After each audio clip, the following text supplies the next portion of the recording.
listening to Kingston Community Radio on WGHQ Kingston. On your radio at 920 AM and 92.5 FM, and also online at mykcr.org. Hi, I'm Kelsey Grammer. Wounded Warrior Project supports injured veterans by connecting them with fellow warriors, by serving them through mental health and wellness programs, and by empowering them to live on their own terms. No one should face a battle alone. Join us at woundedwarriorproject.org. There was this one time I went snorkeling in the Caribbean when I was a kid. It really just blew my mind. We saw the most beautiful corals. I remember thinking they were waving at us as they moved with the ocean. And then there were all these amazing fish. I'll never forget it. It completely changed the way I look at the ocean. Most of us have a memory of being in nature we'll never forget. Let's protect the world's natural places so more memories can be made for generations to come. Visit worldwildlife.org. Hi, this is Jared Mans from the Spring Lake Fire Department, and I support Kingston Community Radio, and so should you.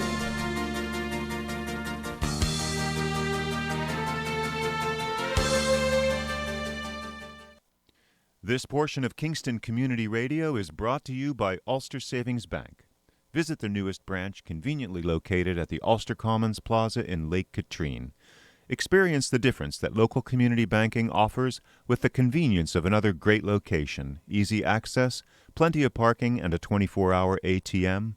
Ulster Savings Bank, invested in community, invested in you. Member FDIC. Okay, we're on. Okay, folks, we're already having fun. This is Thunder Thursday, and you are here with us. I think the operative word in that sentence you said, we were having fun.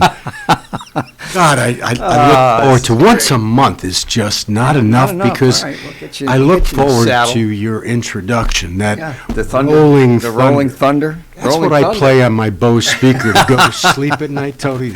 Right. This is Tony Marmo, and you are Donald Williams this morning, the formal side of me. Formal side of Don Williams. It's a pleasure to be here again and see you. The KCR, the Kingston High School standout point guard from wow, that's a lot of years ago. BCSL guard. A lot of years ago. Now, one of my teammates, Chuck Jackson, David Jackson, right. local guy. Right. He's about 6'2", 6'3". Mm-hmm. And when I played for Bailey, I played against him. Now, I'm 5'8", on a good day. But you probably could jump a little bit. I scored. You scored over him? Put Chuck on me. Wow. To guard me. I scored 24 points, but 14 points in the fourth quarter. Wow. So whenever I see Chuck, I go, I still can shoot over the top. Now, that was before they had the three-point line, I'm sure. Yeah, there was no three-point. You had to make a three-point We were still shooting at peach baskets, Tony. The old-fashioned way, three-point play. Go to the basket and get hacked. And get smacked. Drove to the hoop, shot over Chuck. He fouled me for the last shot. He did. Ball rimmed out. The ref didn't call the foul. We lost by one. You're kidding. Boy, it disappointed. That's like the Knick game the other night, man. They got screwed out of wow. The ball rimmed out. Knicks game. The Knicks got screwed. They played horribly. They played well in the third quarter, too. No, but the fourth quarter, I was reading where there was a lot of... Against the Timberwolves? Yeah. Yeah, they blew it. No, but they blew it, but they did. They stink. Admittedly, the NBA said the refs blew like 3 calls in a row. Did they really? The refs have been blowing calls in the NFL. They blew some... I mean, not that I'm a Cowboy fan. They can blow calls in that game all day long, but they blew a couple calls in that game. That was hilarious, though, that Cowboy. I bet Don Mapes wasn't too happy after the Cowboys lost, because that was Don Mapes and Guy Greco, big Cowboy fans. You know, we have to just... There's a couple thousand of them in Kingston. Don have no Mapes sympathy for any of them. Now, my dad was a Cowboys fan, but that's because of... who was the quarterback? Meredith? Don Meredith? No, before Meredith. Staubach. Roger Staubach? Meredith was before Staubach. Who was the one that was graduated from Annapolis? Danny White. No. I can't Roger Staubach. No, Roger Staubach went to the Navy. Yeah, he went to the Navy. My dad was a frogman in World War II, so he loved the Cowboys solely because Staubach was a Navy man. Yeah. Did you guys catch Joe Biden's BS on 4 o'clock yesterday? Or we were talking about BS. Is that an abbreviation for Yeah, BS is abbreviation for. I'll tell you, just exactly what you think. Lawrence. Obviously, we all, so many of the country are very unhappy with what he's doing or what he's not doing. However, I will say for him, which I thought it was terrible. His presentation was terrible, but relatively speaking, he spent that 5 days preparing for this. Yeah, he did. And he did a lot better job speaking yesterday than he did in Georgia 10 days ago, that's for sure. Yes, yeah. Well, he's not a public he did speaker. wonderful. Well, you know something? He's a schmoozer. He's been a schmoozer. He's a been lifetime career politician. career politician. Career politician, Yeah, or absolutely. otherwise known as schmoozer. A schmoozer, yeah. Lawrence, what do you think about Tony's glasses today? I still The clear look. the clear look. It's really, you know something? Did you use them Don't for take reading this or the wrong way. Reading. it? Yeah. What's the wrong way? This You is are a a setup. stylish hand. This is a setup. Me? Far be it from me to set you up for a I cross-examination. feel like one question leads to the next, leads to the next. The daisy chain, we call it. It is. It's a key to cross-examination that Right. most Yeah. lawyers don't have that. Yeah, right. So yeah. they go right for the jugular at the outset instead of laying a foundation and a trap. It's probably easier to But close you it. were so quick to pick up on that. I've been hanging around you now for a while. I think I kind of get the By vibe. the way, I have to be nice get to the you vibe. today because Tony, he truly is, folks. Those of you that do not know him, he is a gentleman. And he really does so much for the community, including this retired judge who's gone through some physical issues of late, health issues. And when I tried to snowblow Right. on Monday, the snowblower wouldn't work. Yeah. Well, we're I as happened to designed. speak it was, to you. It was running. Well, one of the two augers was running. Yeah, the yeah, other one yeah, was yeah. not. Yeah. The engine was running. Engine, right. But wasn't you doing were its job. good, and I didn't even call you. Somehow, just I coincidentally. called to see how you were called. doing. Did check-in call. What's going on? And the very following morning, there you were Yeah. with your hammer, your toolbox, Little punch. Get that shear. and pin I out would of there. not have. I knew what the issue was, but Yeah. I would not have thought that I had to destroy the machine before I could fix it. Yeah, right. Well, that's what hammers are for. That's what Hammers God and made all, hammers. all AHL. How do you Exactly. How do you All. spell that? An all? Yeah, a hole punch.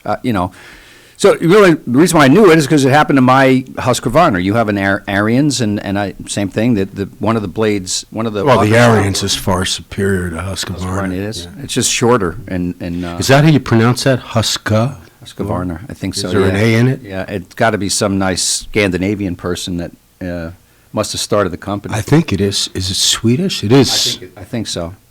But Far yeah, be it for them to know anything about. I've seen it, and I have a long driveway, and I did my driveway, and I'm saying, why is this thing not really throwing snow the way it should? It was like coming out like half baked, so to speak, and so yeah, one of the augers quit. The shear pin snapped, and that's what it's designed to do, so it doesn't screw up the motor that spins all that stuff, because you probably hit a rock or something. It was once you resolved the issue. Yeah, I knew it that was I knew it was something that We it went was. to the Herzog's, auger we was got the spinning. pins. Are we allowed to mention Herzog's? What a great place. They're a sponsor. They've been underwriters. They're great supporters. What a great store. What great people. Absolutely. Brad and Todd. And Yeah, absolutely. people And who work there. Fran, the guy behind the. great, Joe. There's a lot. So He many was great good enough to explain to me how nice that we could buy either, or I could buy either a 6-pack of shear pins Right, or a 2-pack. right, They were both the same price. right. So being the hard-working, intelligent Italian-American that I am, I Right. said, I'll take the Bargain 6. hunter. Yeah, go for the because you'll Take have the enough 6. shear pins now for the next 10 years. I don't think so. These things, How old is your machine? Your snowblower? 2-3 years. Okay, yeah. I know once I bought it, it stopped snowing in Kingston, so, which is Yeah, no, it's I've had it happen to me, which is why I knew what to do. But I like getting my hands dirty and fixing stuff. That's one of my little hobbies. If I ever pack it in or slow I down. wish I had that gift. I can do all kinds of You have landscaping. gifts that I've told you this. You have gifts that I don't have, and that's the world is made up of people with various gifts. The All right, whole let's thing is start. great. Hairline, is that a gift that I have? No, No, that's not no, it. you Thin, stylish, great glasses. you can take wordsmith anything. You can look at something and it dissect it and then reassemble it in your head which most people have no clue of how to do and what to do. So, Well, the thing that's... you put bad people away, which, Seem to be all I've doing done is enough fix a lately. snow blower, so. But the snowblowers never get out on parole and hunt you That's down, true. Tony. So That's true, that's they true. might blow an auger, but they're not going to blow your No, head I off. know. I have we're in the 8:30 half hour of the show, we're going to talk, court stuff, law stuff. Judge has a couple things planned up his sleeve, but, and then at 7:30, we have Ulster Federal Credit Union coming in, Stacey, Warr, and Brian Ginty is coming in, and possibly Elizabeth Strine. I'll write those down. But and then at 8 o'clock is Sue Marcy from United Way. But right now, I have to ask you a question. There's a lot of paper news, right, about the DA in New York City. Right, you got a new mayor in New York City, right? Eric Adams, former law enforcement guy.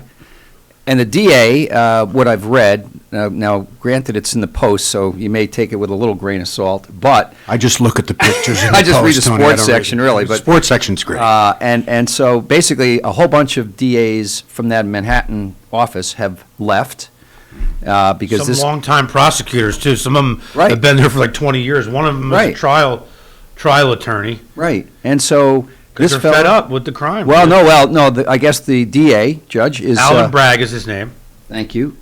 Is really kind of soft on all this stuff. Is that a good characterization? I mean, Soft, honestly. Now, you have to remember, as district attorney here, we were pretty hard charging. Yeah. So, Right. relatively speaking, soft is putting it lightly. Yeah, cream puff, yeah. Well, all you have to do is, I'm a big believer in history. I majored in history and philosophy undergraduate school. Look at the history of New York City. When we had mayors, David Dinkins and Right. others who were light on crime, Right. the city was not a safe place at all. And I have many issues with Rudy Giuliani, even before all of the stuff that has occurred, but when he took over, he started addressing street-level crime. Clean it up, man. Clean it up. And it didn't mean He got rid of locking all the peep shows in Times Yeah. Square. the He cleaned up New York. windshield washers, and he wasn't locking them up. Right. He wasn't. He can't do that. He can tell the police what he wants done. Right. The DA He set has the the tone. discretion. He set the tone, and he had places for homeless. Right. Were they wonderful places? I can't tell you that. But Middle addressing of the street, yeah. street-level crime goes a long way Yeah. in also addressing violent crime. And the city became not only a safe place for big cities to live, but Yeah. a wonderful place. Yeah. And now we've gone exactly in the opposite Yeah, direction that's as a scary. result of our state Subway legislature. crime's terrible. I mean, I see. De Blasio was just... He was inept. He was a Marxist, I believe, Right. but, yes, He's a the big new Italian, DA, too, to by the answer way. your Fake question, Italian. De Blasio is an Italian name. Yeah, but I think God. he's got there's a history there that I don't know. Anyway. But, he's not- the new, you were saying, the new DA, So a fella gets is that an appointed or elected? district attorney is an Elected. elected position. It's So a the- 4-year term throughout the state of New York. Every county has a district attorney. So the people in New York City, I don't know who he ran against, or if there was an opportunity to hear the guy's thoughts, philosophies about crime, about social integration, about the whole thing. But he obviously is really off the mark in terms of trying to put bad people away. And I know the laws are now, bail reform and Yes. all that stuff. I mean, it's probably Well, this has been the right? wave Right. in all of New York State Yeah. because of what I believe is a way to left legislature. Yeah. So they set it in motion. The people in New York City are leaning Left. well left of center. Yeah. And when they hear an individual that's saying, you have to remember, the Rockefeller drug laws years ago was to address the violence that was occurring because of drug dealing. And Right. then the pendulum swung the opposite direction. That's the history of Yeah. our country in New York State. So they passed laws that, there were people that were sentenced to way too serious offenses for nonviolent drug possession. The left grabbed that, and they became the banner, Right. And let's the say poster child, Extreme left, the right. and as a result of that, they passed legislation exactly the opposite. And the DA, what happens? People don't understand. Police investigate, police charge. For everything I say, there's an Right. exception. Then the district attorney is authorized, empowered, and required to prosecute.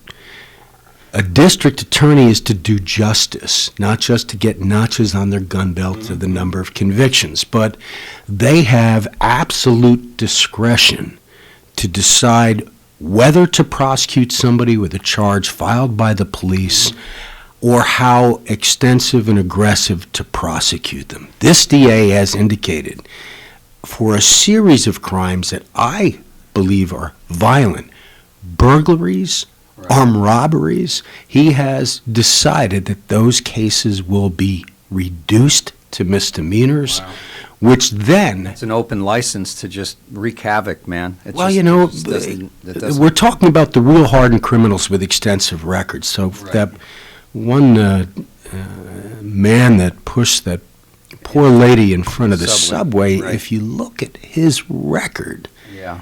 it's... Probably mental illness as well in there, right? I mean, it's Oh, absolutely, This is yes, not no. And- somebody who's got a full deck of cards going there. And you know where all of this started with the mental health issues, and it started for the right reason, which typically is the case. Addressing the Rockefeller drug laws was for the right reason, but it goes too far.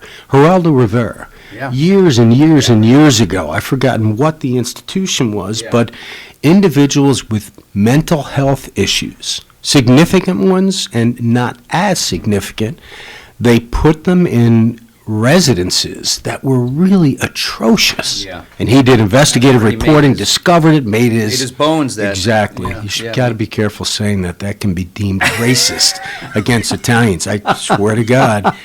Really? Kavanaugh used that term one time in You prosecuting jumped- Anthony Provenzano. I didn't, but he was jumped on about No kidding. made his bones is. And I Sorry didn't about even know. that. I'm half Italian. It made his I didn't- reputation, yeah. that he did. Yeah, But yeah. anyway, So, and then there was the other one that I was on the news a lot was this kind, good Samaritan takes his coat off, puts it on a homeless person laying in the street or in a little cubby corner, and he puts his coat on him, and as soon as he puts his coat on, the guy pops up that's sleeping, beats him, takes his wallet, just...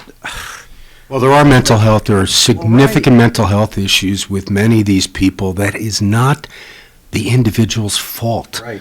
But it has to be addressed, and it has to be addressed with compassion, but it has to be addressed securing the safety of other innocent people.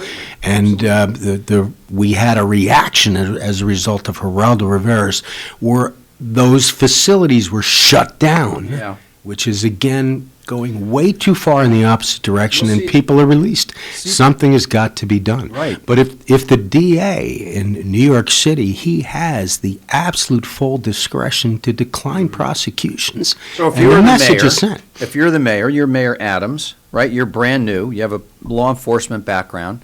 What do you say to Bragg, District Attorney Bragg? Can't say, you can say whatever you want to him. The DA is a separate, independent. it's independent, which is the basis of how our governmental system works, which is good. Okay. It's just that he'll be up for election 3 years from now. in any way he can be removed from office? Only if he commits an egregious, ethical, and then a grievance committee would examine it. They could take his license to Okay, so it's practice gotta law, be but the really mayor, significant. in Mayor- New York State, I don't believe we have any recall. Yeah.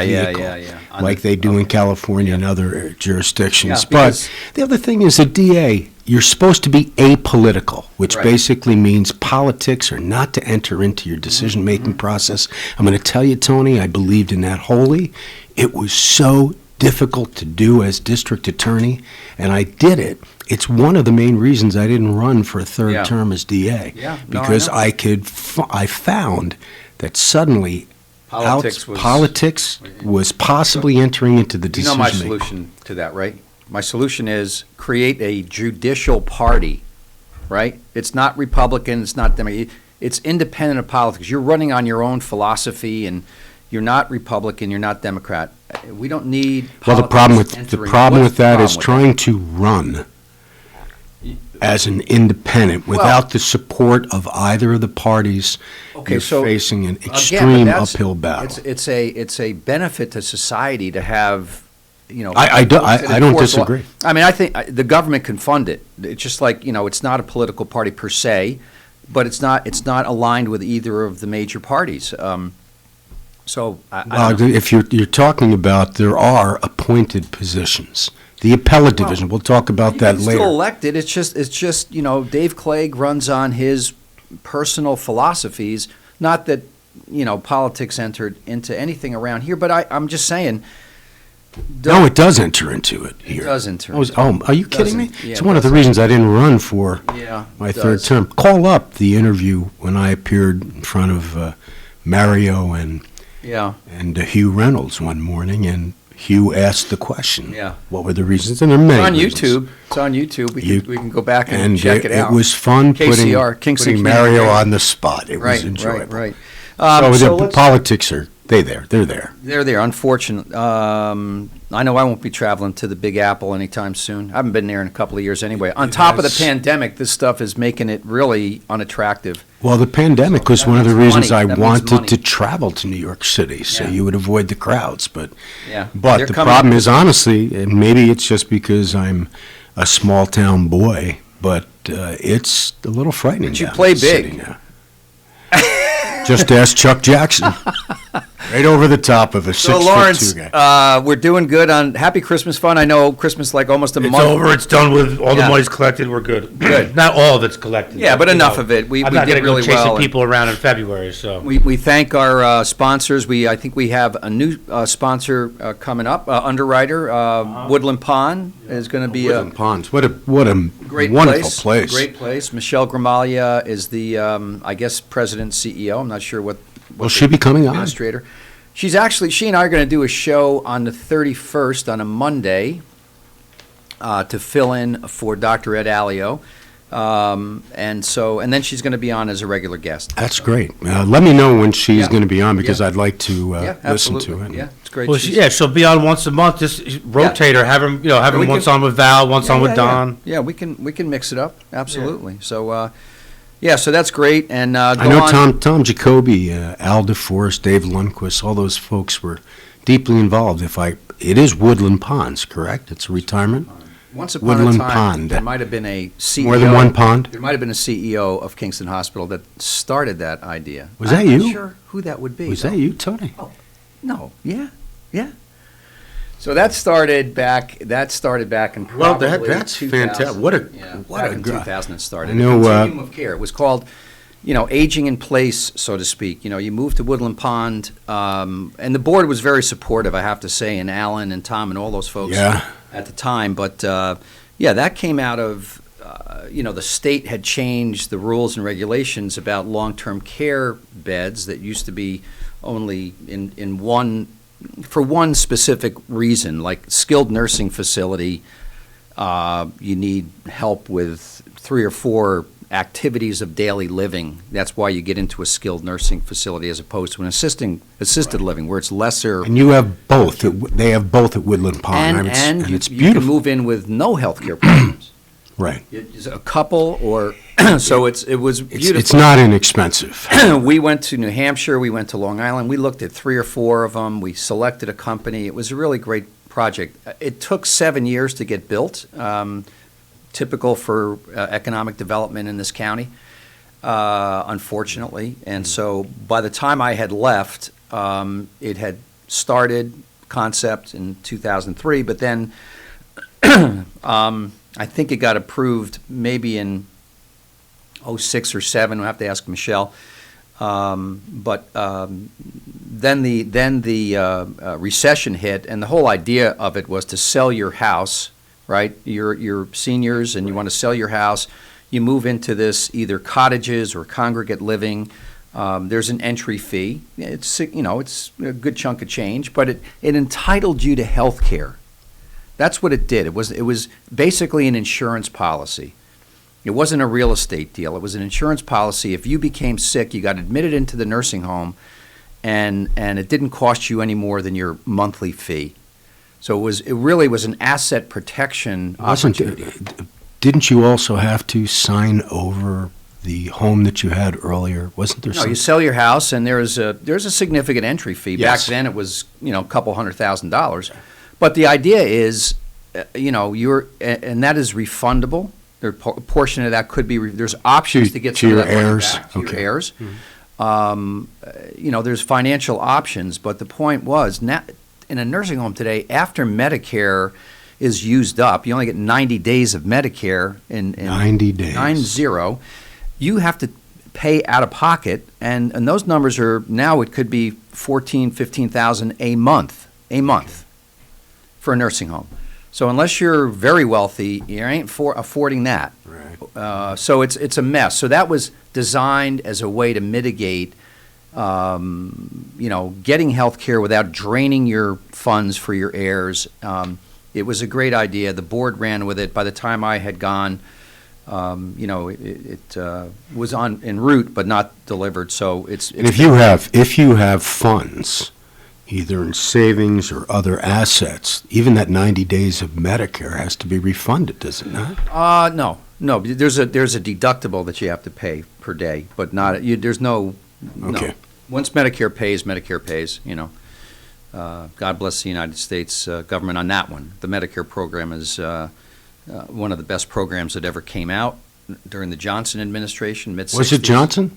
I think everything goes back to FDR, but I equate that with Social Security. Mid-60s, but it's a big deal. You haven't yet reached that age where you must go through the Medicare process.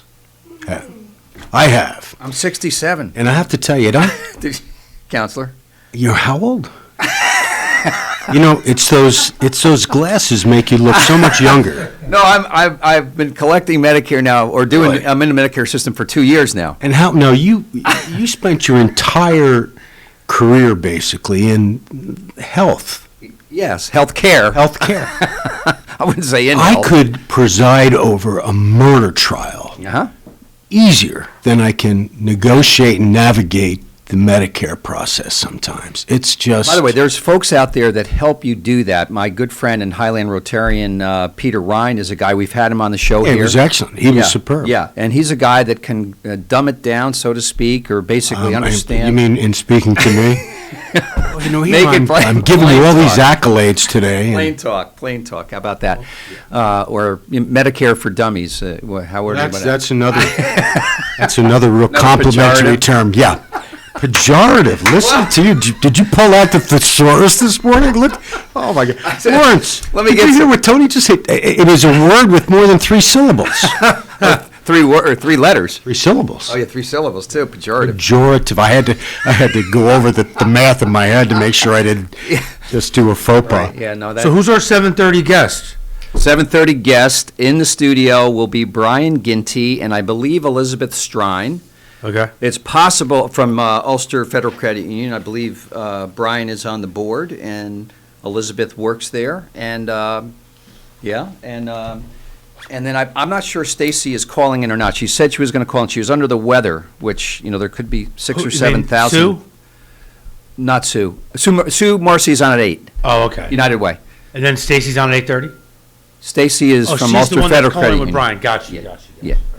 So yeah, we should have a good show. And is that a pen or a rocket ship? How do you lift weights just to carry that thing? Look at the size of it. No, that's the one where you could possibly. You got to feel that thing. That's possibly a weapon, Judge. You might want to pat him down. There are no prosecutions for weapons. Look at the point on the back of that thing. You can break into a glass breaker if you're in the car. Yeah. Or, don't do that. All right. Let's see. So 7:30 Ulster Federal Credit Union, right? And 8 o'clock, we're happy to have Sue Marcy from United Way. That says Bean. That says Brian. Brian, okay. And that says... Glasses, Judge? You might need to borrow his glasses. Want these cool glasses? No, I care not. No, they off the cameras down. I'll try them on. Or are they prescription? No, these are drugstore glasses. Yeah. They're 150s. They're 150s. So that's magnification. Magnification. Right, 200, okay. 250. I don't know. What do they cost? Like $10? Yeah. And they work good? They work great. Yeah? Yeah, they work great. Home Depot's got the regular black and brown ones, So those clear ones are just really marvelous on you. They actually look pretty good on you. I think that's as they say, a backhanded compliment, Judge. But I'm not sure the compliment was not involved whatsoever. There's nothing complimentary at all. Okay. All right, 10-4. All right, so Lawrence, why don't you take us to break? I will. And we'll be back with Ulster Federal Credit Union. Yep. Thanks.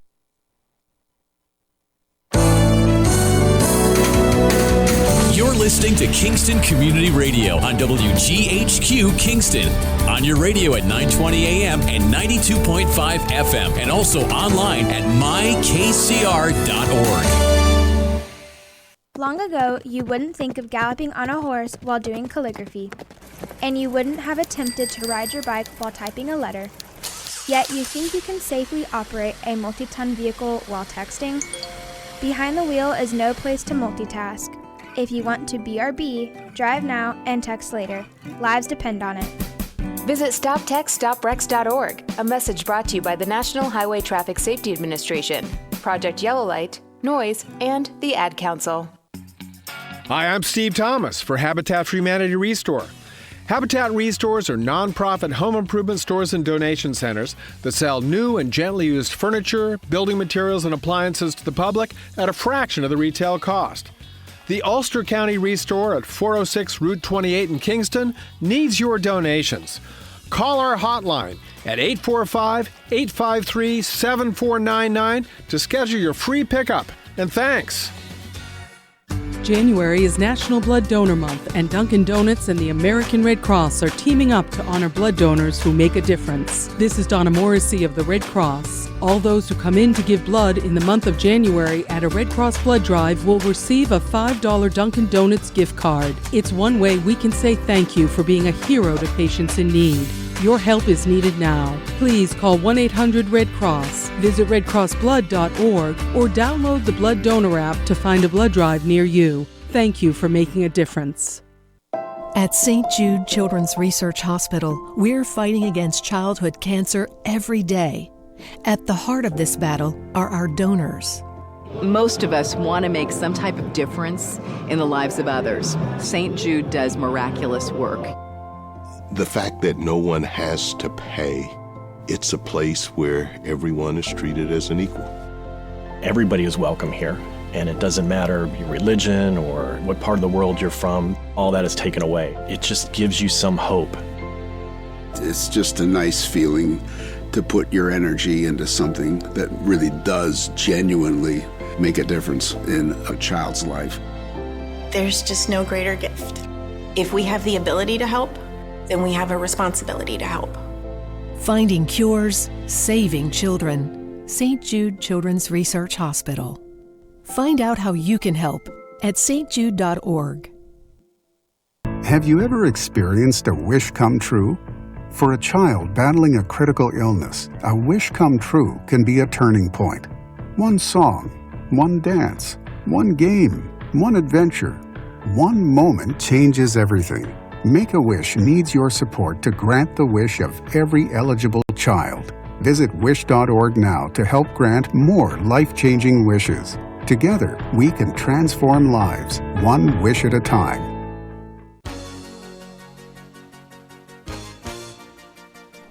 Hi, my name is Jackie Levezzo. I'm from Lake Katrine, and I support Kingston Community Radio because it is an invaluable resource to the community and its residents. This programming is brought to you by the Friends of Kevin Cahill. As a strong advocate of local broadcasting, Assemblymember Cahill urges you to support Kingston Community Radio with your time and donations. Your contributions keep KCR vital and on the air at FM 92.5, AM 920, and on the web at mykcr.org.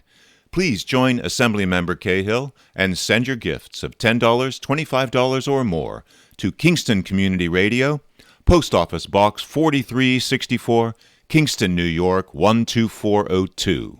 Together, let's keep KCR alive. They're on time. All righty, we're back, folks. This is Thunder Thursday. We're rocking and rolling. Oh, yes, it is. Could you say that once more for Yeah, me? no, That was. And this is Tony Marmo. And Donald Williams. Yes, and Lawrence is... You got stood up? It seems like it, maybe kind of, sort of. I don't know what happened. Maybe, I don't wait, know. we got a phone call. Oh, could be Stacey. Is it? Yeah? I bet it is. Oh, I think I hear somebody. I hear the door, too. I hear the door. Okay. You heard the door Stacey, here? how are you? Good morning. Good morning, guys. How are you? We're doing fantastic. Stacey Warr from Ulster Federal Credit Union, welcome. Are we expecting some guests in the studio? Yes. Elizabeth Strine and Brian Ginty should be coming in. I think they're wandering around Kingston. Hopefully they didn't go to John Street. Do you think they went to John Street and not 16 Lucas Avenue? I think they've been here before.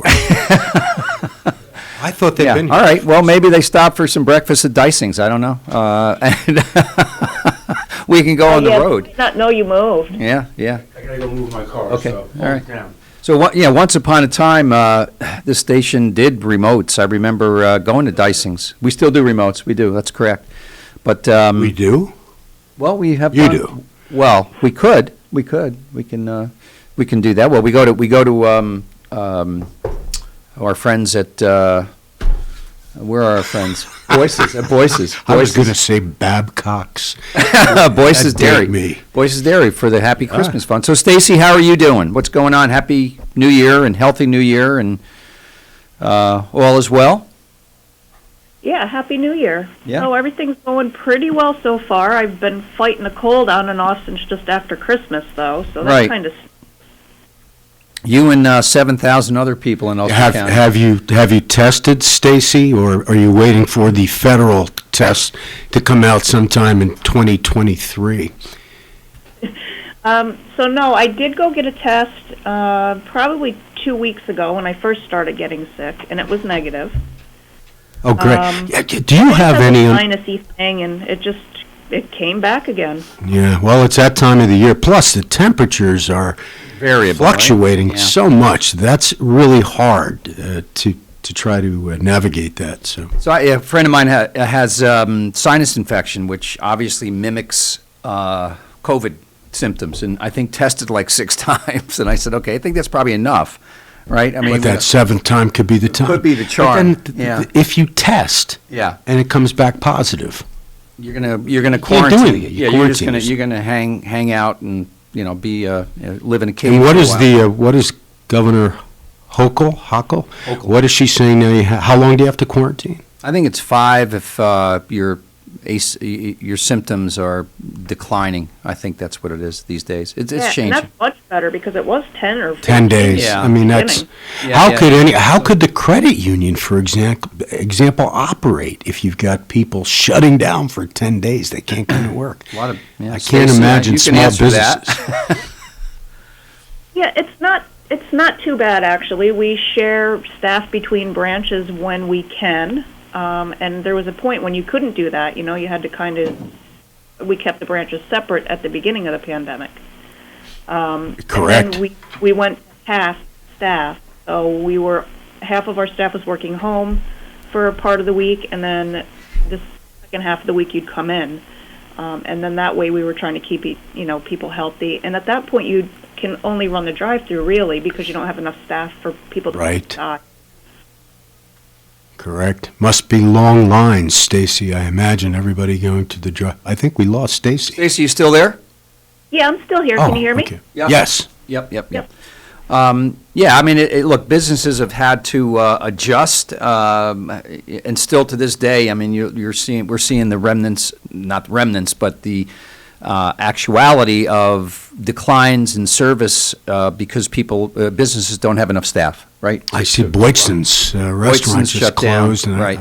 I know Kennard has struggled getting people in. Everybody's struggling, right? I mean, it's And the other problem is, and I know that this is not dealing directly with the credit union, Stacey, but how can business owners understand what the CDC's guidance is? It changes every time I hear Dr. Fauci.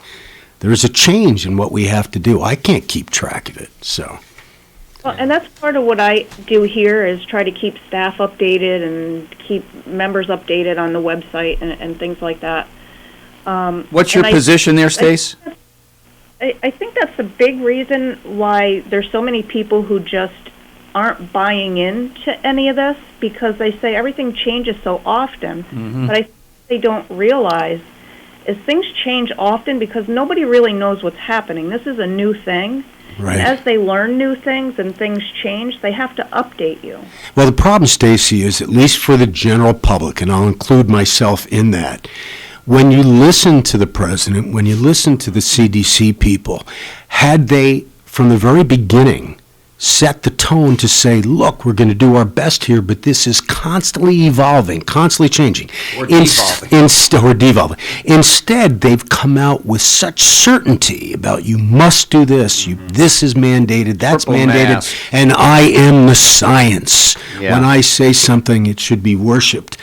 Instead of doing that, had they come out from the very beginning and asked for patience of the public by saying there are going to be changes because we're constantly learning, this is new, but they didn't set that tone. Instead, they decided to spend their time throwing out first pitches in baseball games and doing the circuit. All kinds of stuff. Yeah. So how is generally the credit union doing? Ulster Federal Credit Union's been around for a long time. Thank you for being an underwriter as well of KCR. We appreciate that.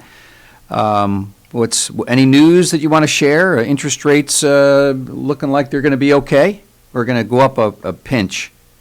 Well, I think since 2020, when the pandemic started, everything's just kind of been stagnant, and it seems to me like it's going to stay that way right now for a while. Mm-hmm. You keep hearing that things are going to get better, and then, first things were going to get better at the end of 2021, and then it was middle of 2022. So I think things just keep changing with the pandemic.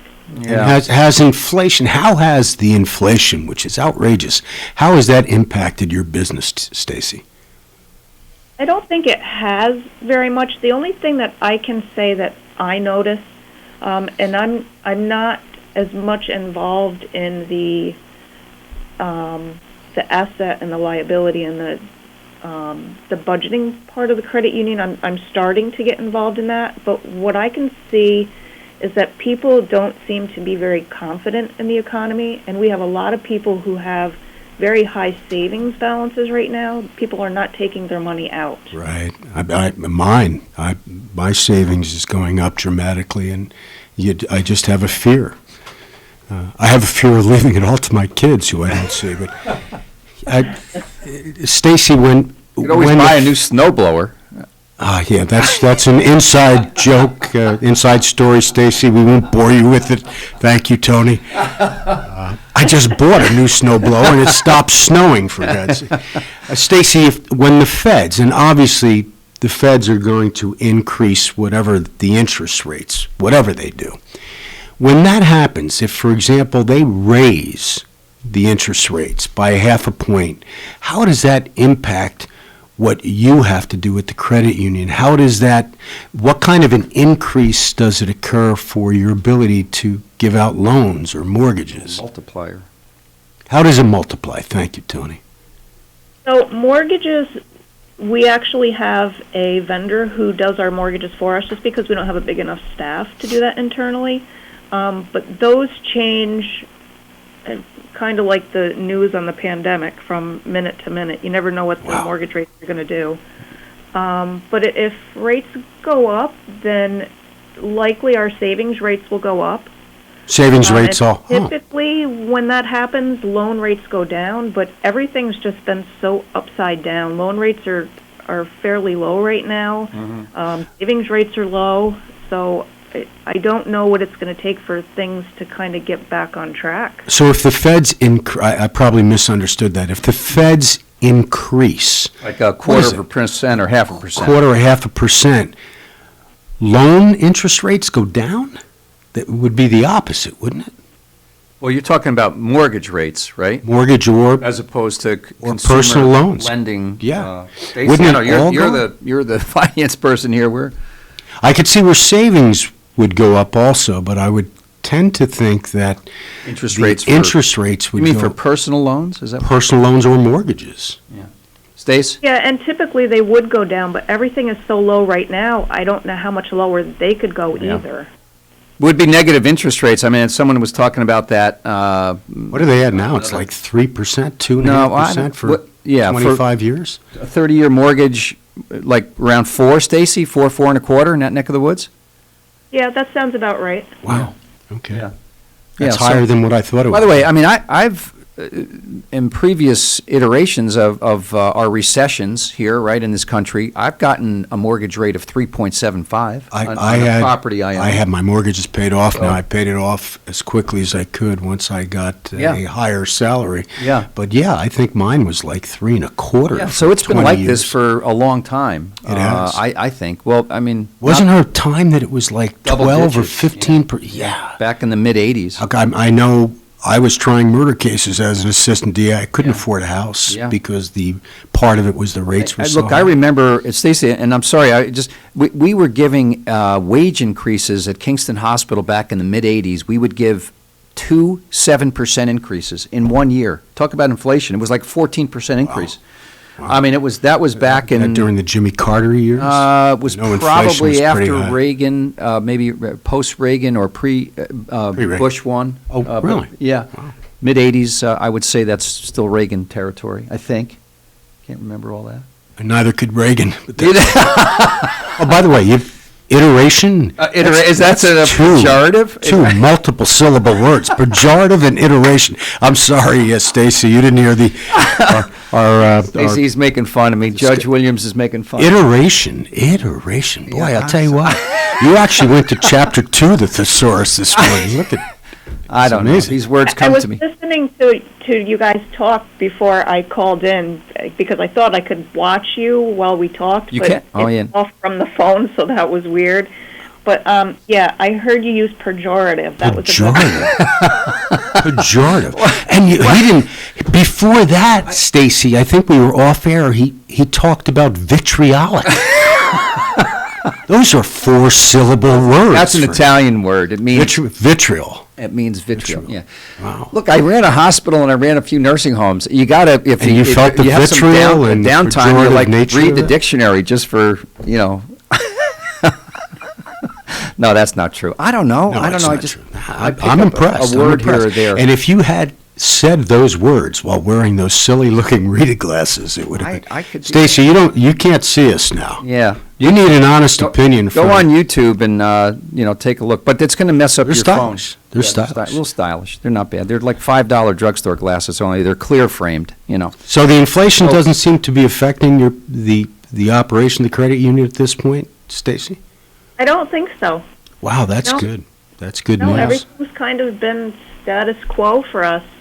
I mean, really, it's been the last couple of months-ish there's been some steep inclines of gas prices, fuel oil, food. I mean, it's been it's because, as the president has said, it's transitional. It's temporary. There is no inflation. It's temporary. I think it's been more than 2 months. Has it? However, I can recall for the younger generation probably doesn't recall this. I think it was during the Jimmy Carter years that mid-'70s. You could not even fill your tank of gas. Yeah, even odd days. Even odd days. If your license plate ended in an odd number, you could do it on Mondays, Wednesdays, Fridays. That was really a supply shortage, I It was guess. a supply shortage for the same thing we're going to be facing now, Tony, because we were so dependent upon OPEC. Yeah. And we had problems, and OPEC cut way back. Yeah. In response to that, we started producing our own oil. And now we're doing the opposite again. It's dangerous. Yeah, we were doing good. Yeah. But Stacey, so generally things are moving in a good direction. Do you get the sense that again people are saving more, or maybe now because of inflation they're kind of having to take their savings out and kind of just keep the boat afloat, so to speak? What do you think? I don't, and maybe that's why they're doing it. They're keeping the money in there because they're so unsure of what's going to happen. And they want to make sure that they're covered. But we definitely have much larger savings balances than we have in the past. Yeah. Well, the other thing is, I don't know if all the money that the government's been giving away over the last couple of years, maybe finds its way. Even, businesses, and ours was a recipient of some of that. The Paycheck Protection Program, helped Norman Staffing a ton.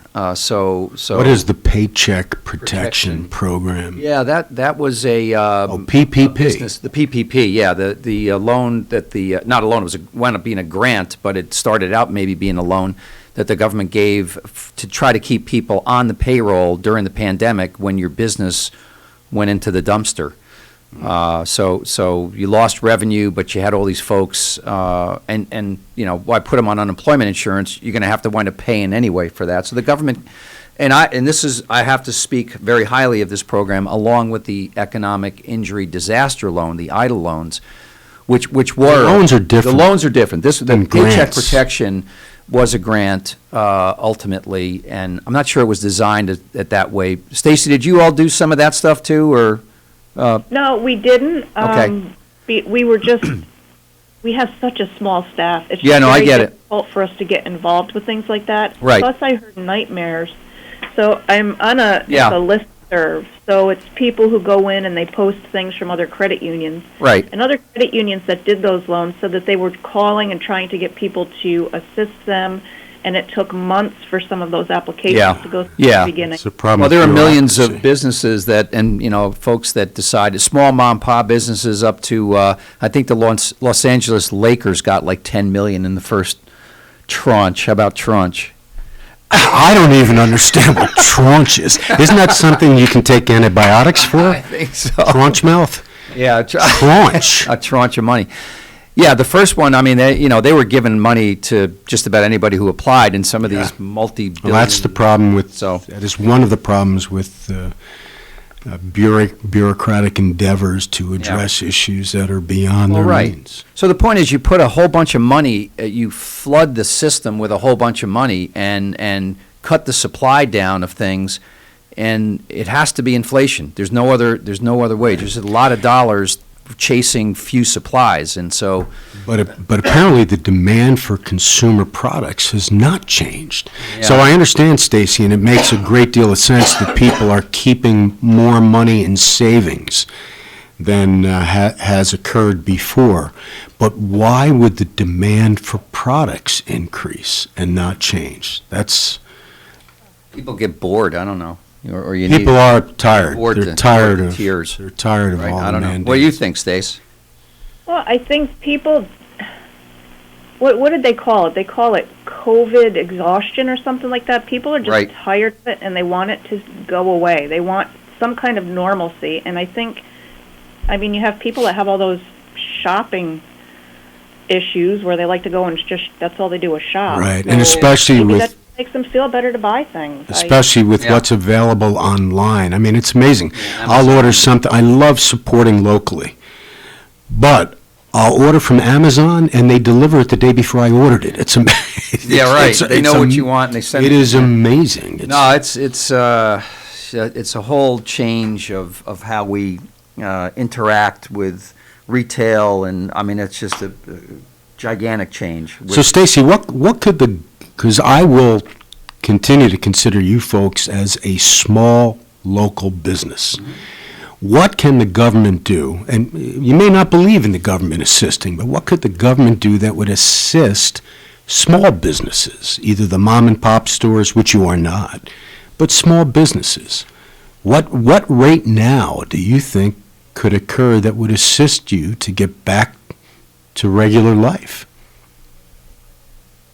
Well, I guess I wouldn't put the credit union in with the small mom and pops. Right. I mean, people come in here, they cash their checks, they deposit, they open CDs. If they need a loan, they get it. Car loan, whatever. Credit card, whatever. We kind of stay small. Right. How could we grow? I don't really know the answer to that. That's a question that we ask internally every day. And what is the thing that's said a lot is you could throw a stone from our parking lot and hit another financial institution in any direction. There's a lot of competition, and I think that hurts us. But we hold our own, and our members love us, so that's a good personal thing. As far as the mom and pops, I honestly don't know what they could do, and I personally don't think throwing money at people is an answer. I don't know what the answer is. Maybe people need to really sit down and logically think about what's going on and come up with an actual plan. A plan. Instead of just saying, hey, let's just throw money out there. That'll fix everything. Exactly. Unfortunately, it appears that today the answer with our government is just to throw money. I mean, even during the president's remarks yesterday, he criticized some local school districts for not using the money that's been given to them already. Well, then don't give the money unless there is that there are standards have to be followed. So that's an excellent point, Stacey. Stacey, should we put an all points bulletin out for Elizabeth and Brian? Well, I just got an email from Elizabeth about a minute ago. Yeah. And she said by the time she found the email with the address in it, a film crew had taken over all of the parking lots, so they gave up. A film crew? There's a film crew outside. Yeah, they're coming to do here for us. We're going. Life story of Anthony Marmo. No. Boy, there's been a lot of film crews. They think we're Starsky and Hutch, I think. I take it the film crews that have invaded our community, Stacey, are not coming and asking for business with the Ulster Federal Credit Union. That's unfortunate. Yeah. There should be a requirement that if outside people come in and change the way we're living here, that they must support local businesses. A couple weeks. I don't know. Have Lawrence, you tried what's going on outside? Film crew? Yeah, they're shooting that movie. I think they're done. They're almost done wrapping it up. Same. Pretty Little Liars. That show with Nicole HBO? Kidman. Yeah, Nicole Kidman is staying in the Kinsley. Oh, no kidding. Right on John Street. Oh, I can't afford to buy a drink at the Kinsley. Dude, the rooms there are like $4.50 a night. Apparently, they're really nice, though. Get a loan at Ulster Federal Credit Don, Union. have you been in La Canard on Thursday since our friend left? Once. Stacey, La Canard happens to be a restaurant that Lawrence and I love. They have a I do love it, but I don't go there much anymore because Diane's not there. Diane's not there, yeah, but the food is so good. The food is good. Elvis is still there. Elvis is there, and most importantly, Jean-Jacques' wife is there, who happens to be the sweetest human being. She's not the one cooking, though. But she'll sit occasionally with you at the bar, and let's let. Oh, Stacey, I'm sorry. Yeah. Stacey Warr from Ulster Federal Credit Union. Thank you for being on today. Thank you for being underwriters for KCR. We appreciate your support. Say hi to Bill and the rest of your staff. You all do some great work for our community. Thank you for serving. Thank you, Stacey. I appreciate it. Thank you for having us on. Yep. All the best. All right, you too. Bye-bye. All right, real quick announcement.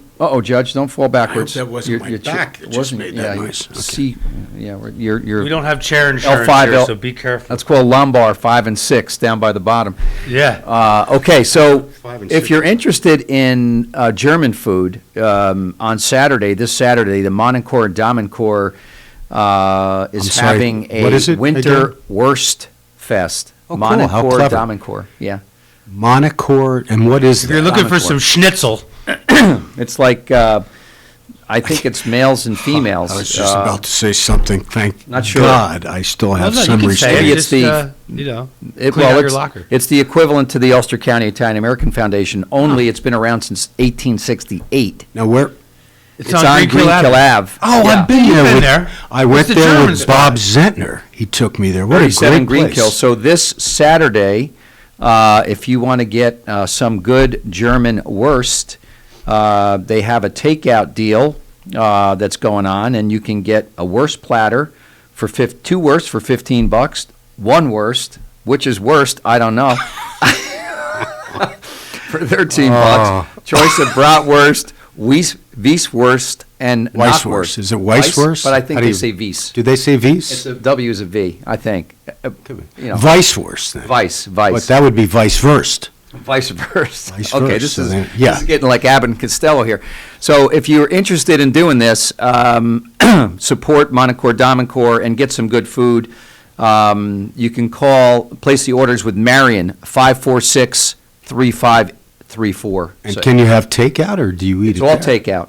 So I How believe great it's is all that? takeout. It's What, all this is takeout. Saturday? This is the Saturday. Orders and payment are required by Wednesday, January 12th, but you know what? I'm sure they'll do that. What's today? Today's the 20th, but I think they're still going to let you do that.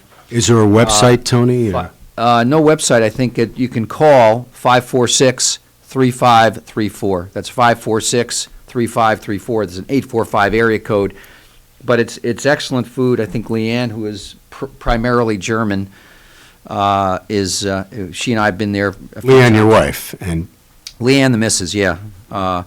And so, we It's might do it's this. a We beautiful actually might do place. this. Because what the heck? What's worse than German food? a co-host using the terms itinerant, pejorative, and vitriolic. Right. It's amazing. Right. Or tranche. How about tranche? Tranche is Tranche not- is, you don't like that one word. syllable, Tony. Yeah. You were hitting those 4-syllable words today. It was so impressive. All right, Lawrence, Vitriol. take us out of our misery to break. We're going to come back with Sue Marcy Long from ago, United you Way. wouldn't think of galloping on a horse while doing calligraphy, and you wouldn't have attempted to ride your bike while typing a letter. Yet you think you can safely operate a multi-ton vehicle while texting? Behind the wheel is no place to multitask. If you want to BRB, drive now and text later. Lives depend on it. Visit StopTextStopWrecks.org, a message brought to you by the National Highway Traffic Safety Administration, Project Yellow Light, Noise, and the Ad Council. This portion of Kingston Community Radio is... There was this one time I went snorkeling in the Caribbean when I was a kid. It really just blew my mind. We saw the most beautiful corals. I remember thinking they were waving at us as they moved with the ocean. And then there were all these amazing fish. I'll never forget it. It completely changed the way I look at the ocean. Most of us have a memory of being in nature we'll never forget. Let's protect the world's natural places so more memories can be made for generations to come. Visit worldwildlife.org. This is the story of Daniel, who was born 2 months early. His lungs weren't ready. His heart wasn't ready.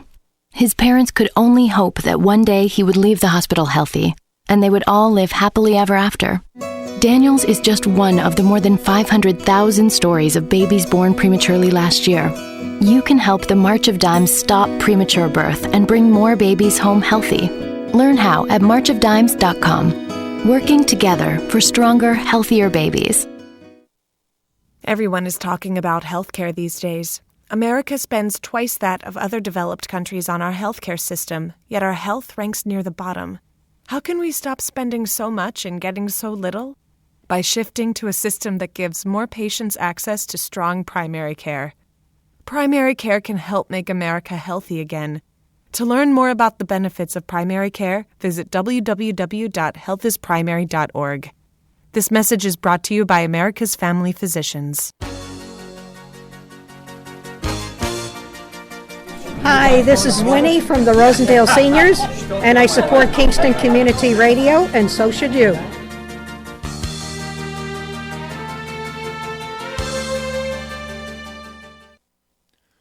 A powerful community bank is one that has leaders that are involved in their community. At Rondout Savings Bank, they invest in the success of our community by working side by side with local people and local businesses. When you choose to bank Rondout, you are part of a bank that is dedicated to the future of your success and the success of your community. Rondout Savings welcomes you to open an account today and discover what it means to be part of a powerful community bank, one that knows you by name. Rondout Savings Bank, always working for you and our community, with branches in Kingston, West Hurley, and Hyde Park, also online at rondoutbank.com. Equal housing lender, member FDIC. Okay, we're back on. We're having way too much fun today on... well, one of us is. Under Thursday. Sue and I are not.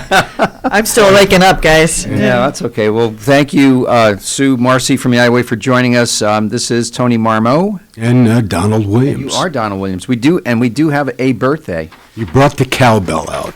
Got the cowbell, the little the small cowbell. We'll let Sue try to read this. Oh, thanks.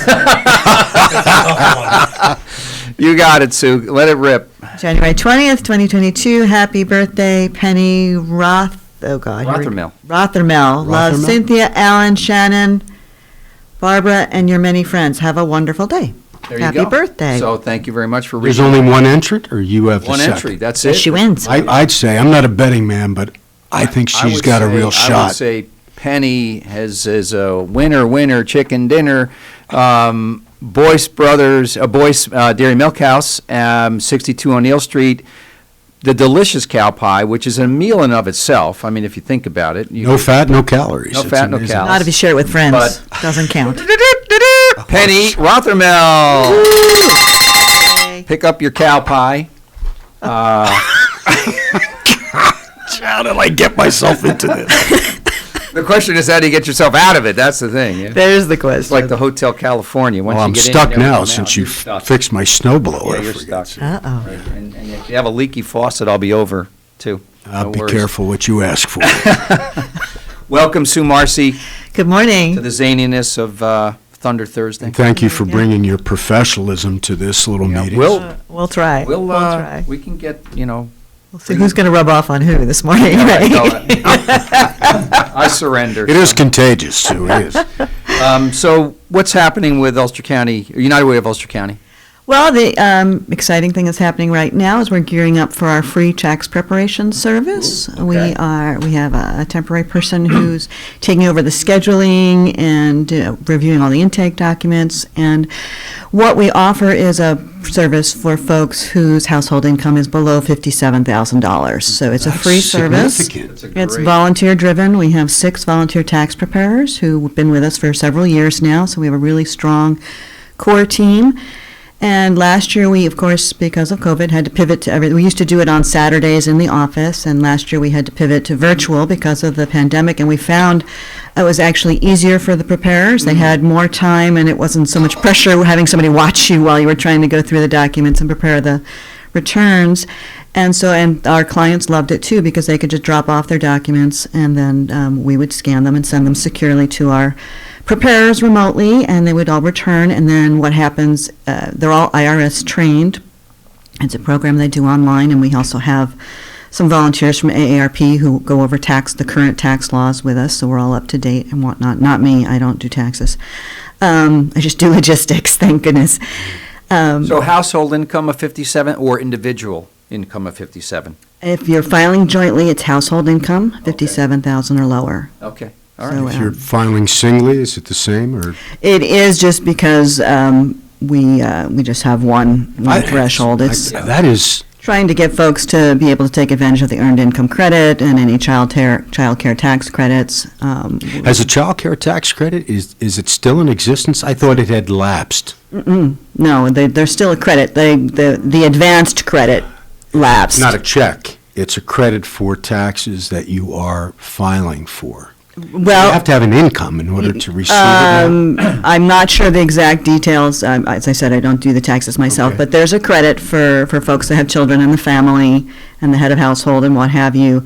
And based on the income and the number of children in the household is the amount that you get back on your return. So it's usually a significant amount of money. Sue, it is. give some contact information, and we'll do it a few times during this Sure. half hour. Sure. How do people sign up or call or make an appointment? Okay, if you're interested, you call our office at 845-331-4199, and the extension is 111. Our person is there Monday, Wednesday, and Thursday to answer the calls. You can also leave a message. He will return the calls when he's in the office. Is that Austin? That's Austin, yeah. Is it United Way's general phone that you call first before you get the extension? Yes. So Mhm. people could just look up United Way. Of Ulster locally, County, yep. Call that number and even ask for the tax. Yes, you can, but the minute, we have an automated system, so the minute somebody answers, you can press 111, it'll ring right to his desk, I so. would guess it's a pretty popular option, right, for folks? It is. We have, I think we sent out over 200 intake packets last year. We wound up doing about 170 tax returns last year. I didn't look up the amount that we brought Right. back, but we've been doing this for about 12 years. Wow. Now, coordinating the service, working with, originally with folks from AARP, and now we have our own volunteers that coordinate it, but we also have one of our volunteers is the lead instructor for AARP, so he's been fabulous to have on the team. Bill So Toole. seniors also, that's really Did a is lot of seniors fantastic. last year. AARP didn't have all their sites open last year because of COVID, and of course, their volunteers are high risk, so we had a lot, we true. had quite a few more seniors in our group last year, and it's a really great service, and we have a whole intake pack that gives you instructions and whatnot. So if you're interested, just call the office and ask for Austin at 331-4199, extension 111. And he can hook you up with that. We're starting to send those out this week. So we can't file until the 24th anyway. That's when Right. legally you can file. And I'm sure New York State will be changing the tax laws up until the deadline because they always Yeah. do. Yeah. So, Yeah. So what else is going on? I mean, a topic that we haven't really discussed recently, but the whole impact of mental health, pandemic on top of stressful life anyway, right? Are you seeing that, and maybe some of the not-for-profits that that United Way supports? What are some of the thoughts or programs that you're aware of out there? In mental health services. yeah, well, there's a lot going on. Obviously, the normal stresses of the pandemic on someone who has a healthy home life and whatnot is hard enough. We did program reviews this past spring, and we found that especially with the teenagers and the students, there was a lot more mental health issues than had ever previously been displayed, and we actually shifted some funding to more of those after school and during day programs for the students. So that's been very important. Some of our providers, when they were in for the interviews, would say, we knew some of them, their home lives were difficult. We didn't realize how difficult they were. I mean, they're kids who wouldn't turn on their cameras for the Zoom meetings because they didn't want anybody, if they had one, they didn't want anybody to see or hear what was going on in the background. Yeah. So that had to be difficult. And many times, they didn't have enough devices for as many children that needed them. So that's always been an issue. What are some of the services that are available to these kids? There's programs at the Boys and Girls Club of both Saugerties and Kingston. There's after-school programs there. All of them have homework components, tutoring components, education components, as well as fun. And then there's also programs, to teach them about substance abuse prevention and taking good care of themselves, being healthy, making healthy choices, smart choices. And there's leadership training as well. So. That's Boys and Girls Club? Boys and Girls what Club. other organizations? Center for Creative Education. And what is that? Center for Creative Education was founded by Ev Mann and Drew Andrews. They're known, I think, mostly for the dance and the drumming that they do, but there's a lot of life skills going on in that building. They do homework. What is the building? Where is that? It's the new, oh gosh, you're going to ask me that. It's the new building that Rupco just built. They just moved. What street's that on? Yeah, I'm not- Cedar? Is that Cedar? so. Yeah. Oh, yeah. On Cedar Street. I forgot. Yeah. It's Good Where the bowling alley used to location. be. Yes, It's a exactly. great- Forgive me. I know I can't think of Energy Square. Lanes. Energy Square. Old 300. Drew's going to kill me. I Energy know. Square. No, I never bowled 300, Tony, but thank you for what a good location. It is. It's a great location, and in addition to the dance classes and the drumming and other music things going on there, it's all about teaching kids life skills through the arts and also being a resource for them. I mean, all of these programs that work with kids they're all mentoring the kids in some way. You might think, Sue, what does dance or drumming have to do with life skills? Okay, well, they have to show up on time. Discipline. The discipline. They have to practice. They have to be courteous to each other. They have to listen. They have to follow directions. So the kids think they're having fun, and they're actually learning skills that are going to be useful. Those requirements are in place. That's fantastic. No. Because I wouldn't immediately think dance and drumming that they're also going to be teaching. But you're right. You have to be there. But what happens if they don't? They're just out of the program, and they are. I'm not sure what the procedures all are. Each program's a little bit different, but they are mentored and they're taught. If you don't show up, you don't get to come to the performances. The performing is the best part, right? Is there something available for the parents also? Absolutely. They have courses. They have classes for adults. They have classes for kids. They have classes throughout the day. After school, of course, and in the evening. I'm sorry, Sue. What is the name of it again? Sure, it's the Center for Creative Education. It's at Energy Square in Kingston, and it's a great program. And I believe Energy Square. Yeah, the website the building is. Yeah. The website is CCE4me.org.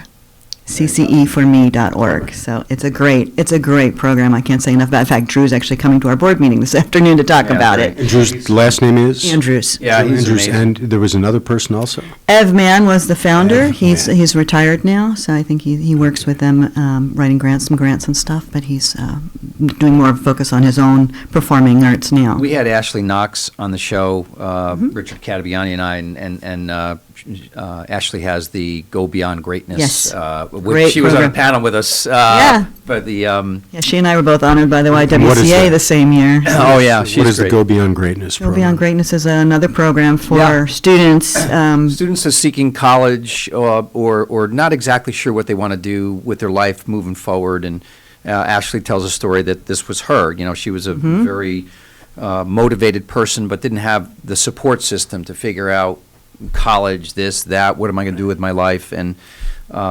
so she became a teacher and, got her master's degree and very, successful at that. But then decided to take a step back and look at people in her own community, our community, right? That didn't have the ability to talk to somebody, the counselors, school counselors, this, that, the other. So she started this program called Go Beyond Greatness, 501c3 not-for-profit, and she's a great resource to this community and knows the folks at CCE well, obviously. In fact, I think she was an original, one of the Pook drummers. Could very well be, the Percussion Orchestra of Kingston, Pook, when she was like 14 or 15. I'm sure she was. Yeah, she's Ashley's a amazing. role model for a lot of folks. She is. Great. I think you mentioned you might be bringing her on. Yeah. These Thursdays. Yeah, I'd like absolutely. to meet her. That's she's Don't put me on at the same time. high energy. Yeah. Yeah, Tony and I were on a panel recently at the Ulster Leadership Institute, and Ashley was quoting things on her phone. I'm writing notes as she's speaking, so it's fun. She's great. I was like scrambled eggs. Yeah. I used to speak to that. I think they're going to ask me again. It was enjoyable. What a great group. Ingrid Kulik, they do a great job, Chamber of Commerce. So what else is going on? I mean, United Way is kind of like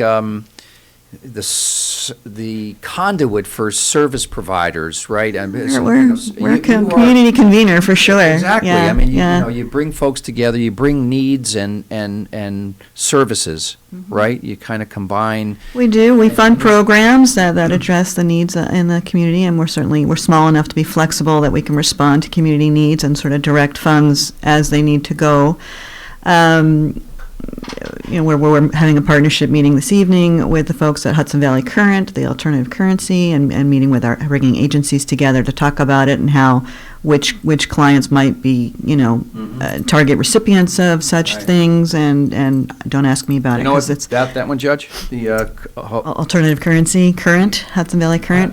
You have to have son Chris does. Hughes on. Yeah. You have to have Chris Hughes on. He's amazing. Yeah. Is that like Well, it's crypto stuff? No, it's real Alternative currency. that can only be spent locally within a certain. I did read about that. Number Correct. of folks that are And what is accepted. What is the benefit other than supporting the local community? This alternative currency. I'm going to learn more about that tonight, Don, and I can let you know. But have Chris on, and he can explain. No, I think that's about it. I mean, it's fantastic. So usually you're not going to buy something from Amazon with the current, Currents, no. currents. No, it's So, a local it's, currency to right. help promote the local economy and keep the dollars here. And I Fantastic. think encouraging, folks to shop at the local mom and pop stores versus the big box stores, that kind of thing. Right. I don't know if Sort there of are any win-win. big box stores anymore locally. There's a but few. that's- There's the big hardware stores and such, but Yeah, right, Lowe's, and Lowe's and Home Depot. Yeah, so- Not Herzog's, local Yeah. people. So I, Well, the other thing we're going to be doing this year, Tony, is we'll be recruiting more volunteers to do. It's our year to do site visits to all of our programs. So of all of the 33 programs that we fund, we have volunteers go and meet with the folks. And if we can't meet in person, we'll meet via Zoom to ask the program directors and the program coordinators, questions about the program. Are they doing what they said they were doing? What sort of barriers have they encountered? so some accountability. in there? Absolutely. Every single program has an evaluation piece. We look Right. at all those things. Sometimes we're able to connect them with other resources because they can't see. Sometimes you can't see the forest for the trees, right? You're in the Right. thick of it, but somebody else outside can say, hey, I know da-da-da, and we can do that. So that'll be happening this summer, but we'll be training volunteers later this spring. We're also, pandemic willing, having our Dancing with the Stars Ulster style. There you go. So right now, it's looking like it's going to be sort of set up like a cafe, like we're going to have tables, so folks can stay distanced and whatnot, and have some sort of remote component as well. We're still working all the details out, but I have my list of contestants. Yay. I have Tara Sanders and Earl Legister Jr. They're going to be coached by Drew Andrews over at CCE. Tara is over at the YWCA, and she's also very involved. She's a local trauma-informed yoga instructor, and she does a lot. Trauma-informed yoga? Yeah, there's a whole practice in human services for folks who have experienced trauma, and there's a way to do case management with them, being mindful of that. For example, years ago at the women's shelter, there was a lot of rules in place, and you had to check in, and you had to call, and and it was very, well, the whole reason that they left their situation, because that may have been the situation they left from, so One of sort the of reasons, sure. reinforcing the trauma, right? So the whole practice of trauma-informed is being mindful of what folks have gone through and modifying how you do the case management and how you counsel them with that in mind. And the yoga helps folks become more aware of their bodies and, kind of be more healthy oriented and what have you. So it's very fast. Tara is another one you should have on the program. Yeah, She's yeah, fabulous thank you. too. Friends of hers who I believe are actors in New York City, Anya Faring and Elwyn Cuevas. Forgive me, Elwyn, if I pronounce that incorrectly. They're being coached by Thomas Reisman, and all of our instructors are returning instructors, so thank you all for coming back. Local accountant Travis Rask, he works for Gagnon CPAs, and Nicole Lacey from Lacey, the car dealership up in Columbia County. They're being coached by Pam Marshall. Lara Hope and Matt Goldpaw of Lara and the Arctones are being coached by Chester Freeman from Got to Lindy Studios. Erica Brown from Radio Kingston and her husband Bobby Burke. They're being coached by Linda Freeman, also from GotToLindyStudios.com. Crystal Schachter, one of our board members, and her sister Rosie Porco, who, I forgot to write that down. She has something important. She has something important at Wallkill. Sorry, Rosie. They're being coached by Ron Fields. I'll get this straight. You can tell it's my first time, right? Renee Gambino and her husband, Alan Bonjolo, they're also being coached by Ron Fields. So we have a nice group of folks. So we're going to do that on April 1st at Diamond Mills. That's going to be... I think you had Holly Carnwright and his we did wife have years Holly. ago. We did. And Holly and Denise, they did They did a two-step. Texas He two-step. bought a cowboy hat and cowboy boots and everything. Do He you did. know the judges yet? Stacey's working on that. Stacey's I don't working on have. those, okay. We have not quite finalized yet, but it's usually past contestants. Our head judge is Dr. Sue Brooks from SUNY New Paltz. She and her husband did a routine for us. She's also one of our board members. Great. And I'm not sure who the other ones are. I have to look at the worries. list. No worries. No, We're just I mean, finalizing that. It's a great event, great community event. Yeah, lot of Tony's a energy. past judge. Yeah. He refused to dance. Well, I Yeah. think he was willing and Leanne was not, or something like that. Something like that. Or Yeah. one or the other. Yeah. Yeah. But- You know it wasn't because he was afraid of the limelight. Yeah. So I was about to say, I think I can't Leanne's imagine. more shy than he. Yeah. So Yeah. No, it's all good. It's a great It's a way to bring fundraiser. people together, and it's a fundraiser for United Way. and the link for the tickets will be up next week. I have to get Great. that together. The tickets will be $50. And we're going to figure out some way to broadcast it remotely, or if we can't do it simultaneously, we will broadcast at a later date and have you subscribe to that as well. So we appreciate that. We're beginning out requests for sponsorships and what have you for that as well. So that's April 1st at Diamond Mills, and you can call me for more information, 331-4199, extension 2.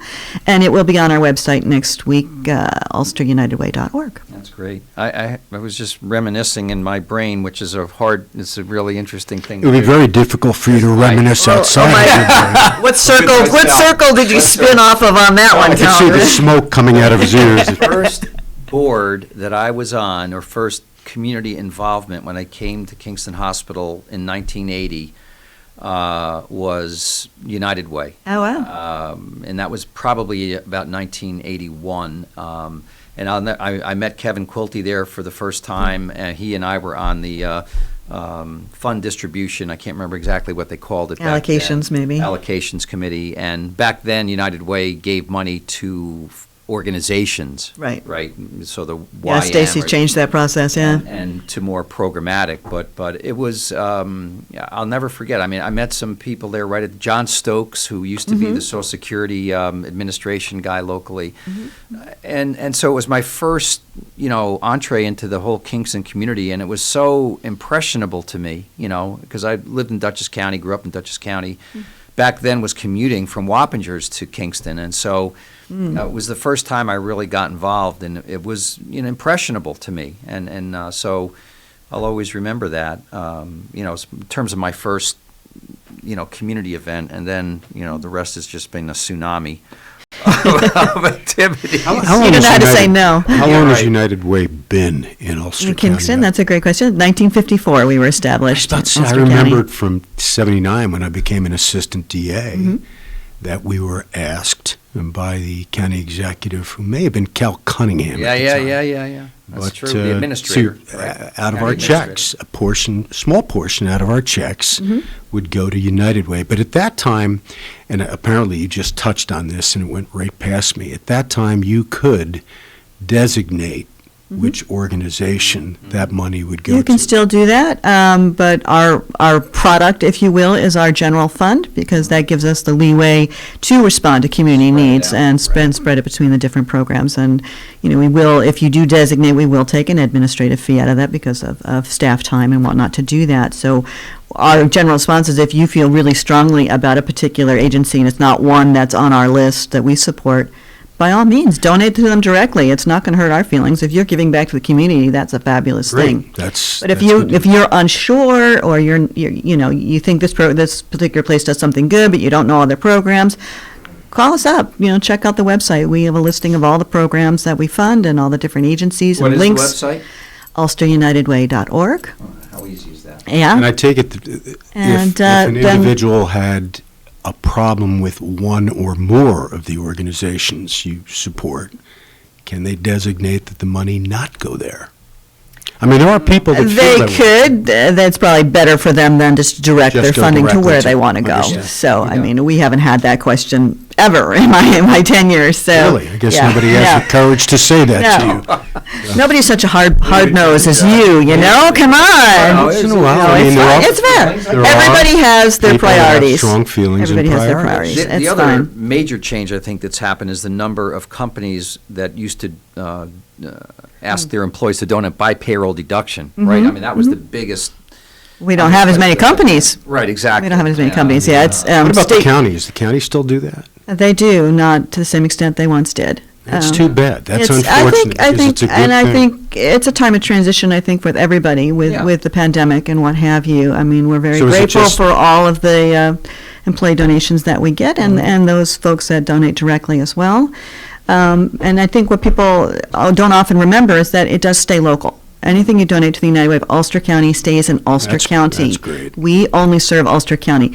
United Way is a national brand. We actually pay dues to them to use the national brand, and those are basically for the larger employee campaigns at national organizations and chains and insurance companies and whatnot. So they allow us to come in and talk to people, or they used to, at least allow us to send them information to share with their employees at this point.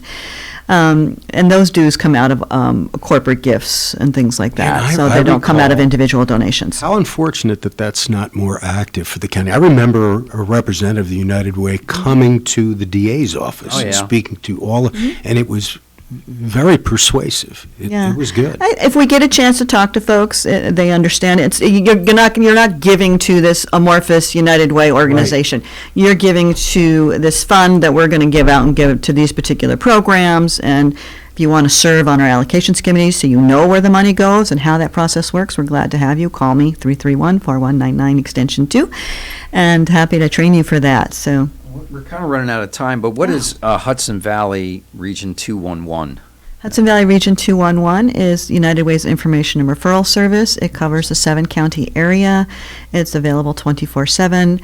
It's say you move to the town and you don't know anything there, and your kid needs after school, or somebody in your family needs, maybe you have kids who needs after school, and you have an aging parent who needs daycare while you're at work. Right, so I don't know where to turn, so you'll call 211, and we have trained operators there that will answer those questions and direct you to the closest program nearest to you, or ask you certain questions. The 211 operators have done things too. Before pre-pandemic, folks, homebound senior was out of food, so they stayed on the phone with her and connected her with a local food pantry and got her a delivery of food, and then got that set up so she got case management on a regular basis. So. They speak multiple languages. That's great. The database is updated constantly, so it's a great service. And it's The a free website- call, 211. That's great. And the website is great, ulsterunitedway.org. Go on it. You're still located at 450 Albany Avenue. Yes, we are. Correct? Been there for 100 years, just about. Big United Way sign out front, yes, Right. between the animal hospital and the bottle return. That's us. Marcy, and I know Stacey is retiring as executive. At the end of June. Yeah, amazing. What a great lady. She will be Good run. Appropriately ascending Stepping to up, that, yes, to that thank role, you. and you're kind of you've done so much great work for the community over the years. Thank you you. for all It's you a do. pleasure You to put be your here. Heart and soul, and as has Stacey. Absolutely, she does. and- It's a hard act to follow, I'll tell you. She's made a major impact on this community. She has. In the times I've known her, so that she's been associated. So thank you. Thanks for being a regular guest. You'll be back with us again. And everyone go out there, support United Way. Call 331-4199, extension 111 for tax services. For tax How service, about yeah. that? You got it. All right. Incredible. All right, Lawrence, take us away. You're listening to Kingston Community Radio on WGHQ Kingston. On your radio at 920 AM and 92.5 FM, and also online at mykcr.org. Hi, I'm Kelsey Grammer. Wounded Warrior Project supports injured veterans by connecting them with fellow warriors, by serving them through mental health and wellness programs, and by empowering them to live on their own terms. No one should face a battle alone. Join us at woundedwarriorproject.org. We all come together and stand together to serve our veterans. We invest in the latest technology. We take the time to train the next generation of doctors and nurses. We work together to make sure we heal their bodies and their minds. This is our mission. More than 300,000 of us working as one, together with families and loved ones. No matter where they live in this country, we'll be there. We stand strong, united. Stand with us in caring for our veterans. We are Lions. We bring hope where it's needed, support causes that matter, change lives, change communities, change the world. Visit lionsclubs.org to learn more. Introducing the YMCA. Sure, you know the Y for a swim or a game of hoops, but we're more than that. We're a cause. When you take a jump shot at the Y, someone else is getting job training. Practice yoga as a team practices her leadership skills. We give people of all ages, incomes, and backgrounds a chance to learn, grow, and thrive. So while you might think of the Y as the place for lifting weights, we're also about lifting entire communities. That's the Y. We're so much more. Visit ymca.net/more.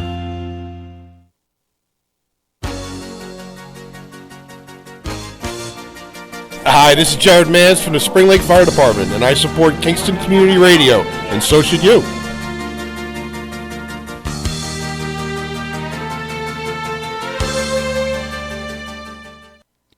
This portion of Kingston Community Radio is brought to you by Ulster Savings Bank. Visit their newest branch, conveniently located at the Ulster Commons Plaza in Lake Katrine. Experience the difference that local community banking offers with the convenience of another great location, easy access, plenty of parking, and a 24-hour ATM. Ulster Savings Bank, invested in community, invested in you. Member FDIC. Yeah, that's... How about... All right, folks, we're... Go ahead, Tony. Say what you were going to say before you saw the on-air light. It's always great. This is... Is this a hot mic? This is a hot mic. Guess where you are. You're at Thunder Thursday, baby. That's where you're at. And, Aren't we're having fun. You have... Yeah, it doesn't sound like this is on. Is this working, this microphone? Okay. People can hear you. How unfortunate for them. Hard nose. What's that green piece of paper in front of you? Are those your footnotes? This is my last trial memo I submitted to Mike Kavanaugh in 1981. This was supposed to be a list I printed out at 5:15 this morning of the guests. And instead... You have your shopping list. Something from Norman Enterprise. It's the back. It's the last page of. You needed the first page of this. I didn't take the first page. But those are, so you don't have to worry about guests now. We had a good time. Well, I called Sue Stacey, so that worked perfect. That's okay. Now, do we have an 8:30 guest or? We do not. It's. And let's take this time. I'm going to mention to John DeGaspers, who is an excellent lawyer and a good guy. Right. But I will mention that since I've retired. Right. It used to be if I called a lawyer, I would get an immediate response because they feared I was calling their case to trial the next day. Right. Now. Lawyers fear that now. I'm still awaiting a return call from Mr. DeGaspers. Welcome to the real world. I did make a mistake of telling the secretary, it was so nice, that this is not an emergency, because even now when I call, it's not always a pleasant thing to get a call from former Judge Williams. Don Williams, So anyway, John was not able to come, which gives us the great opportunity to discuss some current events. Very important things. That may or may not be important, Tony. And we talked. You mentioned earlier at the 7:30. What was the issue? Well, no. I mean, we talked about D.A. Bragg, but you were talking about. I think the average person has no clue about the court system. None. Zero. I mean, if you have to go there, you're like, that's bad news. As a juror, as prospective jurors, Paul O'Neill, when he comes on, the commissioner would say routinely that it was greatly appreciated, because I would pick a jury about once or twice a month. Right. And you'd have 110 or 115 people that were getting yanked out of their homes, yanked out of their businesses, would be sitting there intimidated. Right. And judges don't understand that. Lawyers are so involved with their own case. They have these people waiting and waiting and waiting, and they had no idea what was happening. Yeah. I would try to use the opportunity. First of all, I was on time with the jurors. Right. I wouldn't let them wait. The lawyers could wait. Yeah. Jurors but know. The citizens. And then I would try to take the time to explain a little bit about the process. Right, and, it's important. Prospective jurors, from what Paul tells me, really appreciated that. So I thought this morning, if you'd like, we could lay out some of the things about the system, let you ask any questions you might want to watch. Start out by the role of district attorney. Yeah. When I ran for district attorney the first time and knocked on doors, I was stunned that many people didn't know the difference between the county attorney and the district attorney. They truly didn't know what the district attorney did. They had no idea what the county attorney did. Right. So there are some basic principles that people don't understand. New York State has everything, excuse me, I shouldn't say this. Backwards. Ass backwards as far as back. Got it. That was pejorative of me. Yeah, it was pejorative, but for example, you have town courts. What do they do? You have county court. You have superior courts, which include county court and Supreme Court. Town courts handle all misdemeanor crimes, handle small claim stuff, traffic tickets. Right. They handle preliminary jurisdiction on felonies. A felony is the most serious crime you can commit. It's anything you could receive more than a year in jail for is a felony. Town judges handle just arraignments and preliminary matters. Then the district attorney has complete discretion to decide what to do with that felony charge or misdemeanor charge brought by police. Okay, so what could go to the city of Kingston court then? Any small claims court, any type of landlord-tenant situation that's located in the city of Kingston. Happens within the jurisdiction of the city of Kingston. Any crime or violation, whether the crime is a misdemeanor or felony, starts out, if it happened in the city of Kingston, starts out in the city of Kingston. Similar to the town court, but similar to the town court. Okay. Just it's bigger population, bigger. You have some of the town judges that rule over complicated misdemeanor trials, even though they're misdemeanors. The jury trial's still complicated, aren't even lawyers. Right. In the city of Kingston, the judges are lawyers, so they have some training in these matters. Got it. Then the district attorney, when you deal with, go ahead, Tony. No, I was thinking about that. So then the county court, in my mind, is next in the hierarchy. Is that correct? Correct. County court has original jurisdiction on any felony that the district attorney chooses to prosecute as a felony. Got it. So a district attorney, when felony charges are brought, and felonies can range from larcenies of $1,000, theft of $1,000, up to murder, and everything in between. Once the charge is filed, the district attorney, the elected DA, chooses how to prosecute it or not prosecute it at all. That's what's happening in DA with DA Brett in New York City. There are roughly 1,800, when I was on the bench, which ended in 2020, there were approximately 1,500 to 1,800 separate felony charges a year. Wow. The district attorney, gigantic, chose to reduce out of the 1,500 or 1,800 of them, 90% of them. Well, about 200 to 300 felony filings occurred a year. So subtract 1,800, 300. The greatest percentage were either dismissed or reduced to misdemeanors or prosecuted otherwise. The county judge has no say over that. That's the police have no say over it. It's the DA. Once the district attorney chooses to prosecute the case as a felony, there are two different avenues to prosecute it in county court. The county judge, north of New York City, the county judge presides over every felony that a district attorney chooses to prosecute as a felony, but there are two different ways for the DA to do it.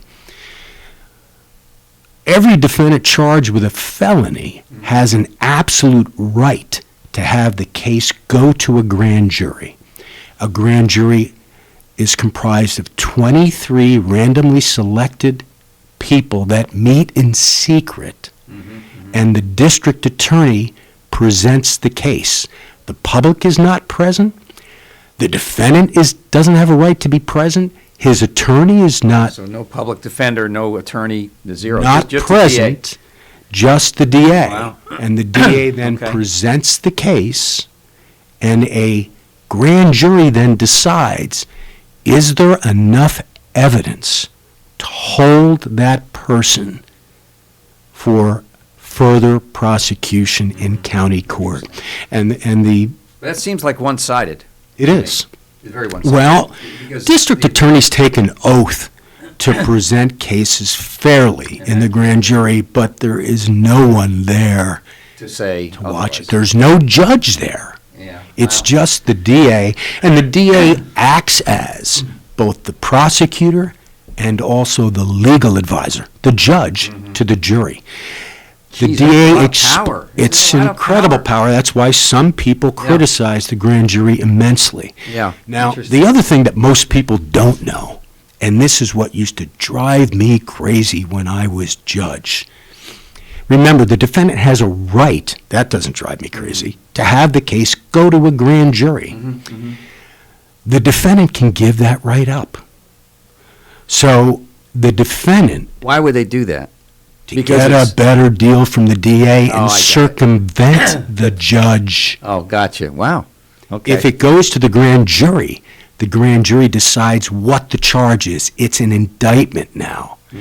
And the DA may want to plea bargain that indictment and reduce it. They cannot reduce an indictment. So they can't take a murder and reduce it. Right, to a parking on the side of the road. Well, you can't do that, but you can't take these horribly violent crimes, such as in New York City, a robbery at gunpoint, the burglary of a dwelling.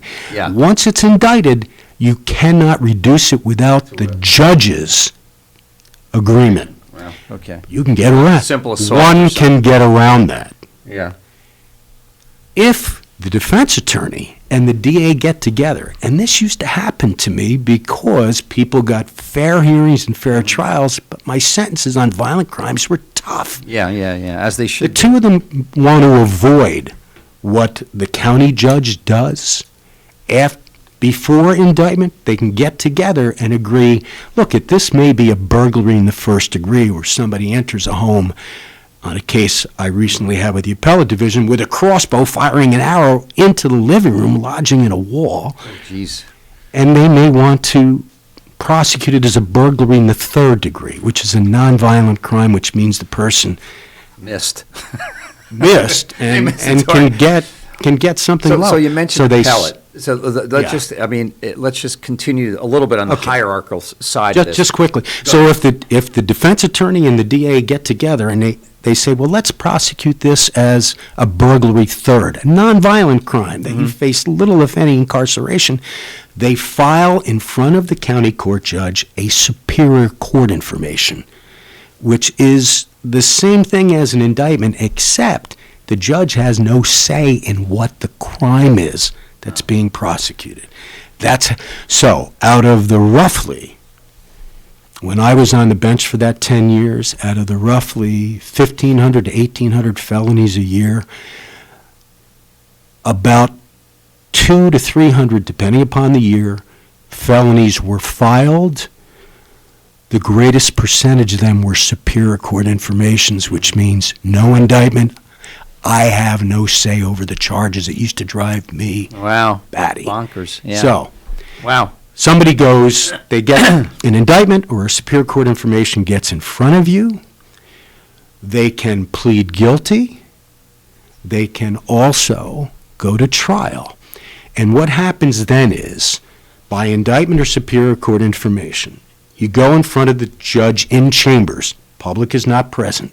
The judge listens to what the DA wants happening, what the defense attorney wants happening, and then the judge has a right.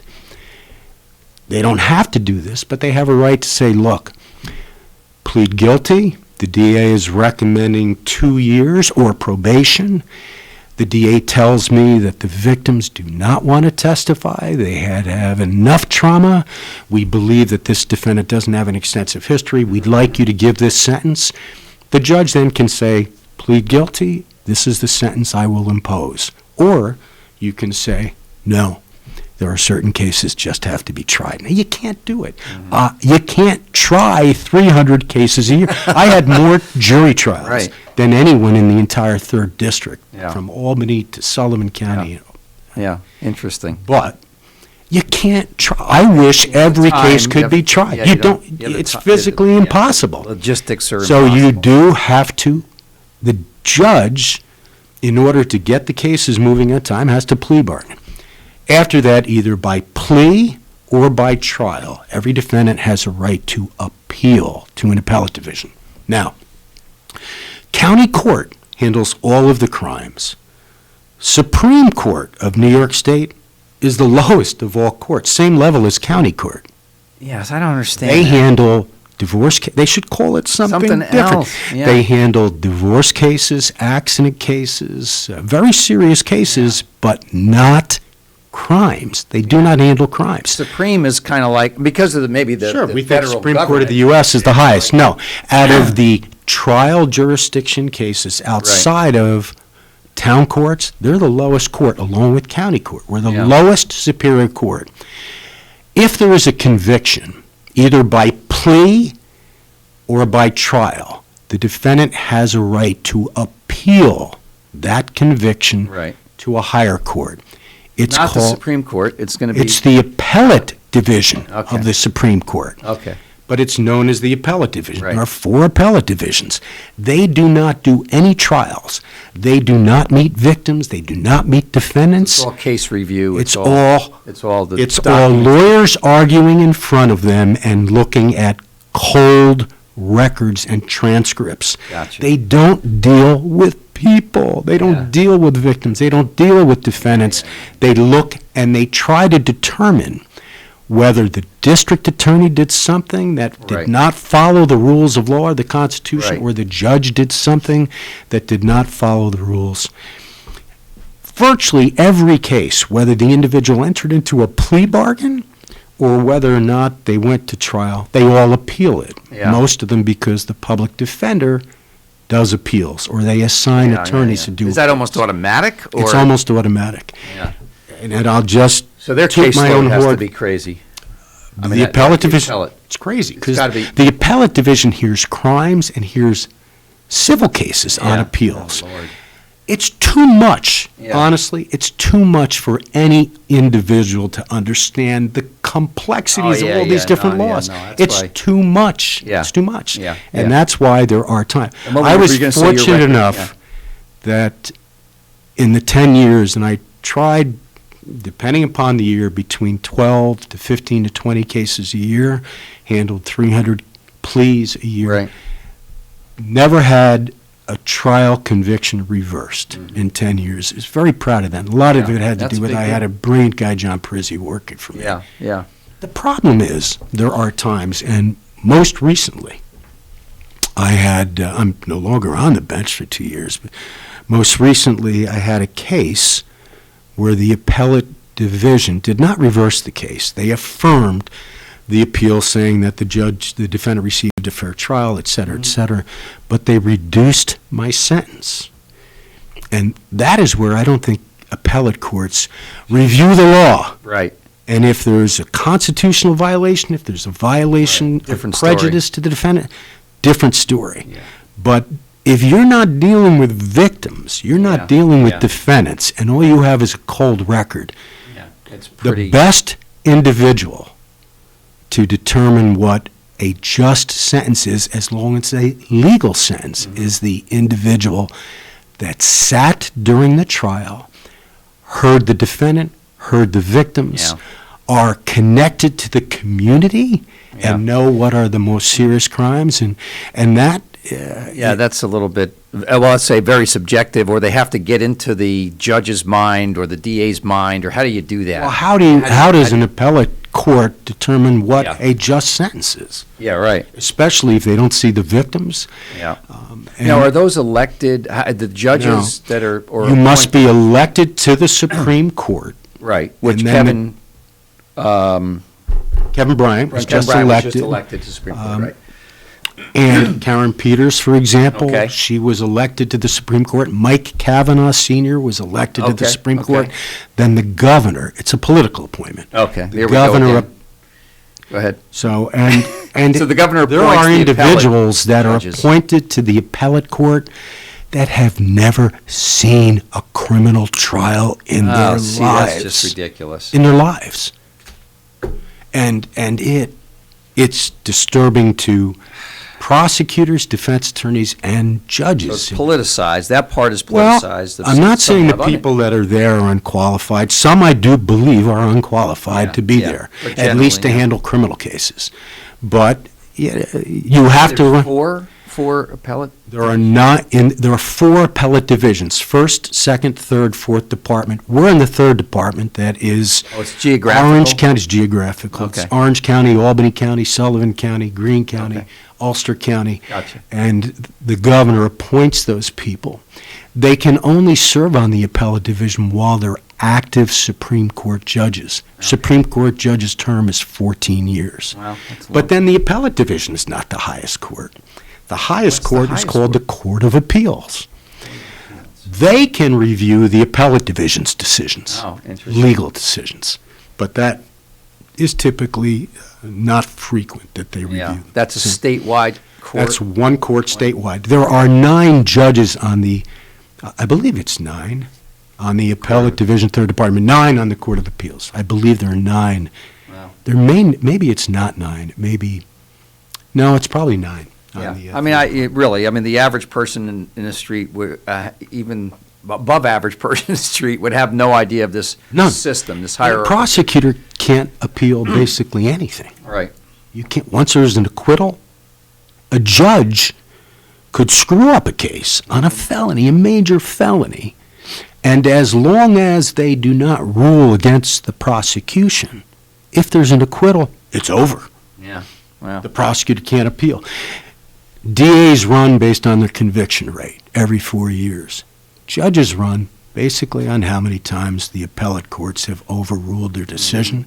So somewhere down deep, Yeah. it would be more likely for a county judge or a Supreme Court judge to rule in the favor of the defendant. Yeah. Because you don't run the risk of being reversed on appeal. So I think, and we can talk about it, is the elected process the right way to determine judges? Well, then it's a popularity contest. Who runs a better Party in campaign? power, or It's a the party in power. It's Yeah, all of I mean, those it's, things. you know, it's Is really- it, well, what's the answer then? Is it appointed? Then you have a governor who's a political person that, in this state, really it's one party that becomes a political process. Do you then, one answer is, well, let's make it an appointed position, but let's have a committee, a panel. Who appoints the people on the panel? The governor. So it's Right, it's fraught with subjectivity. there is no clear answer. So the best, in my opinion, is to have it an elected position. At least then the community can have a direct say in who's Right, there. so the county, the Supreme Court, the appellate division, though, it sounds like it could never be elected. Or It is, you have to be elected as a Supreme Court judge, but then but- it's appointed Right, to right. the appellate division. The Court of Appeals is all appointed. Yeah, And yeah. the Court of Appeals is for a long time. Yeah. You know, I mean, our system is definitely, let's say, flawed because of the possibility of the subjectivity by the political parties influencing. It's still probably the best one just about on the planet, I would think. I mean, you know, I agree. Not going to, you know, some of the European countries and, you know, the English system of law, and I have no idea what the Italian system of law is, quite frankly. Under Mussolini, it was not good. Just And so, you know, we have flaws for sure, but like many things in this country, where we're not happy with how things are, the direction things are going. If we compare ourselves to others, we still stand head and shoulders above, you know, other countries I agree. in the world. And I so- agree. The system of justice works. At Yeah. least it did in Ulster County. Yeah. It depends upon who the people are Right. that are the key players. The district attorney, Right. the public defender, Yeah. the judge. If you don't have the right people that are doing it because they believe I used to tell defendants, and they feared me, Yeah. but they all knew they would get a fair trial. And I would tell them at the very beginning, I will protect your constitutional rights as if you were a member of my own family. And I meant that. Yeah. At the same point, You held them to a high standard. and that wasn't always terribly populated because I held the attorneys. Because folks maybe in life like to skate, and attorneys are probably the same way. And if Not all of them. No, Not all of no. them, I'm not no. saying category. I'm just saying it doesn't matter. You're an accountant. You're an engineer. You're a hospital administrator. You know, you get that certain person that wants to do the nth degree and achieve and be perfect as possible. And then you get the other folks that are saying, 50% is probably good enough. You know, what's wrong with Yeah, that? and You know, the- so, and that's in the individual. But I'm curious, and we don't have a whole lot more time, but why certain lawyers choose to go the judicial route, and certain lawyers stay in private practice. Well, there's far more money in private practice. At the same time, running a business, as you know, is difficult. The judge, as far as criminal court judges, the responsibilities, the pressures and stresses are overwhelming. Because you are literally, you've got the community's welfare. The weight on your shoulders. And you also have individuals that if you're trying to send a message of deterrence, that other people will not commit these violent crimes, you're putting these many times young people away for long periods of time. That's hard. But I will tell you, and the lawyers may not believe this. You got to remember, I was a prosecutor, a lawyer for 30 years, most of them in front of Frank Vogt, who would make me look like Casper Milquetoast. But the toughest job for all of us are the trial lawyers that go in county court, and either as defense attorney or prosecutor, that is so difficult if they're doing it right. That is, and I have such great respect for those attorneys that took their responsibilities seriously. And many of them do. It's probably like any profession, though. There's a certain percentage of people that just rise to the top because that's how they're built, that's how they tick, that's how they walk the earth. And they have a skill set that's exactly perfect for that kind of job. Their mindset, how they approach everything just about, which is why it doesn't matter what the profession is. There's architects that are like great, superior, and then there's architects that are meh. So it's one. So I'm interested a little bit, and Lawrence has got to come in here because we're shutting down the show pretty soon. And profiles of, pick 100 DAs, pick 100 county law judges, and look at those profiles. What similarities, what characteristics do these people have that are in common that, would make a really great county court judge or DA, or, are there certain, mindsets, skill sets that are incontrovertible? Another multiple syllable.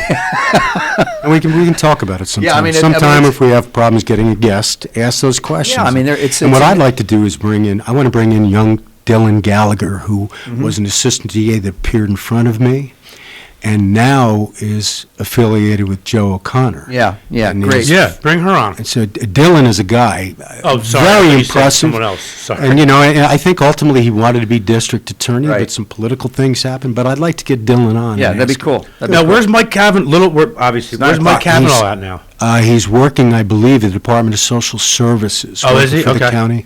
All right, we got to get heading out of here. It's 9:00. Everybody be kind. Later, dudes. Be doing a random act of kindness. Buy a cup of coffee for the person back you. Yeah, you might not want to buy gas right now. It might Don't buy gas, $80 to $100. Buy a cup of coffee. Go do a random act of kindness for somebody. Yeah, shovel someone's driveway. Happened in Hanford. I saw it in Hanford. Go to Uptown Coffee on Wall Street. There you go. Ask for Jenna. Best coffee in Ulster County. We're Uptown Coffee, right next across from the courthouse. Right across from the courthouse. Great. All right, we got to go, folks. Thanks. Have a good weekend, guys. Thanks. We'll be back tomorrow with Hugh and Mario.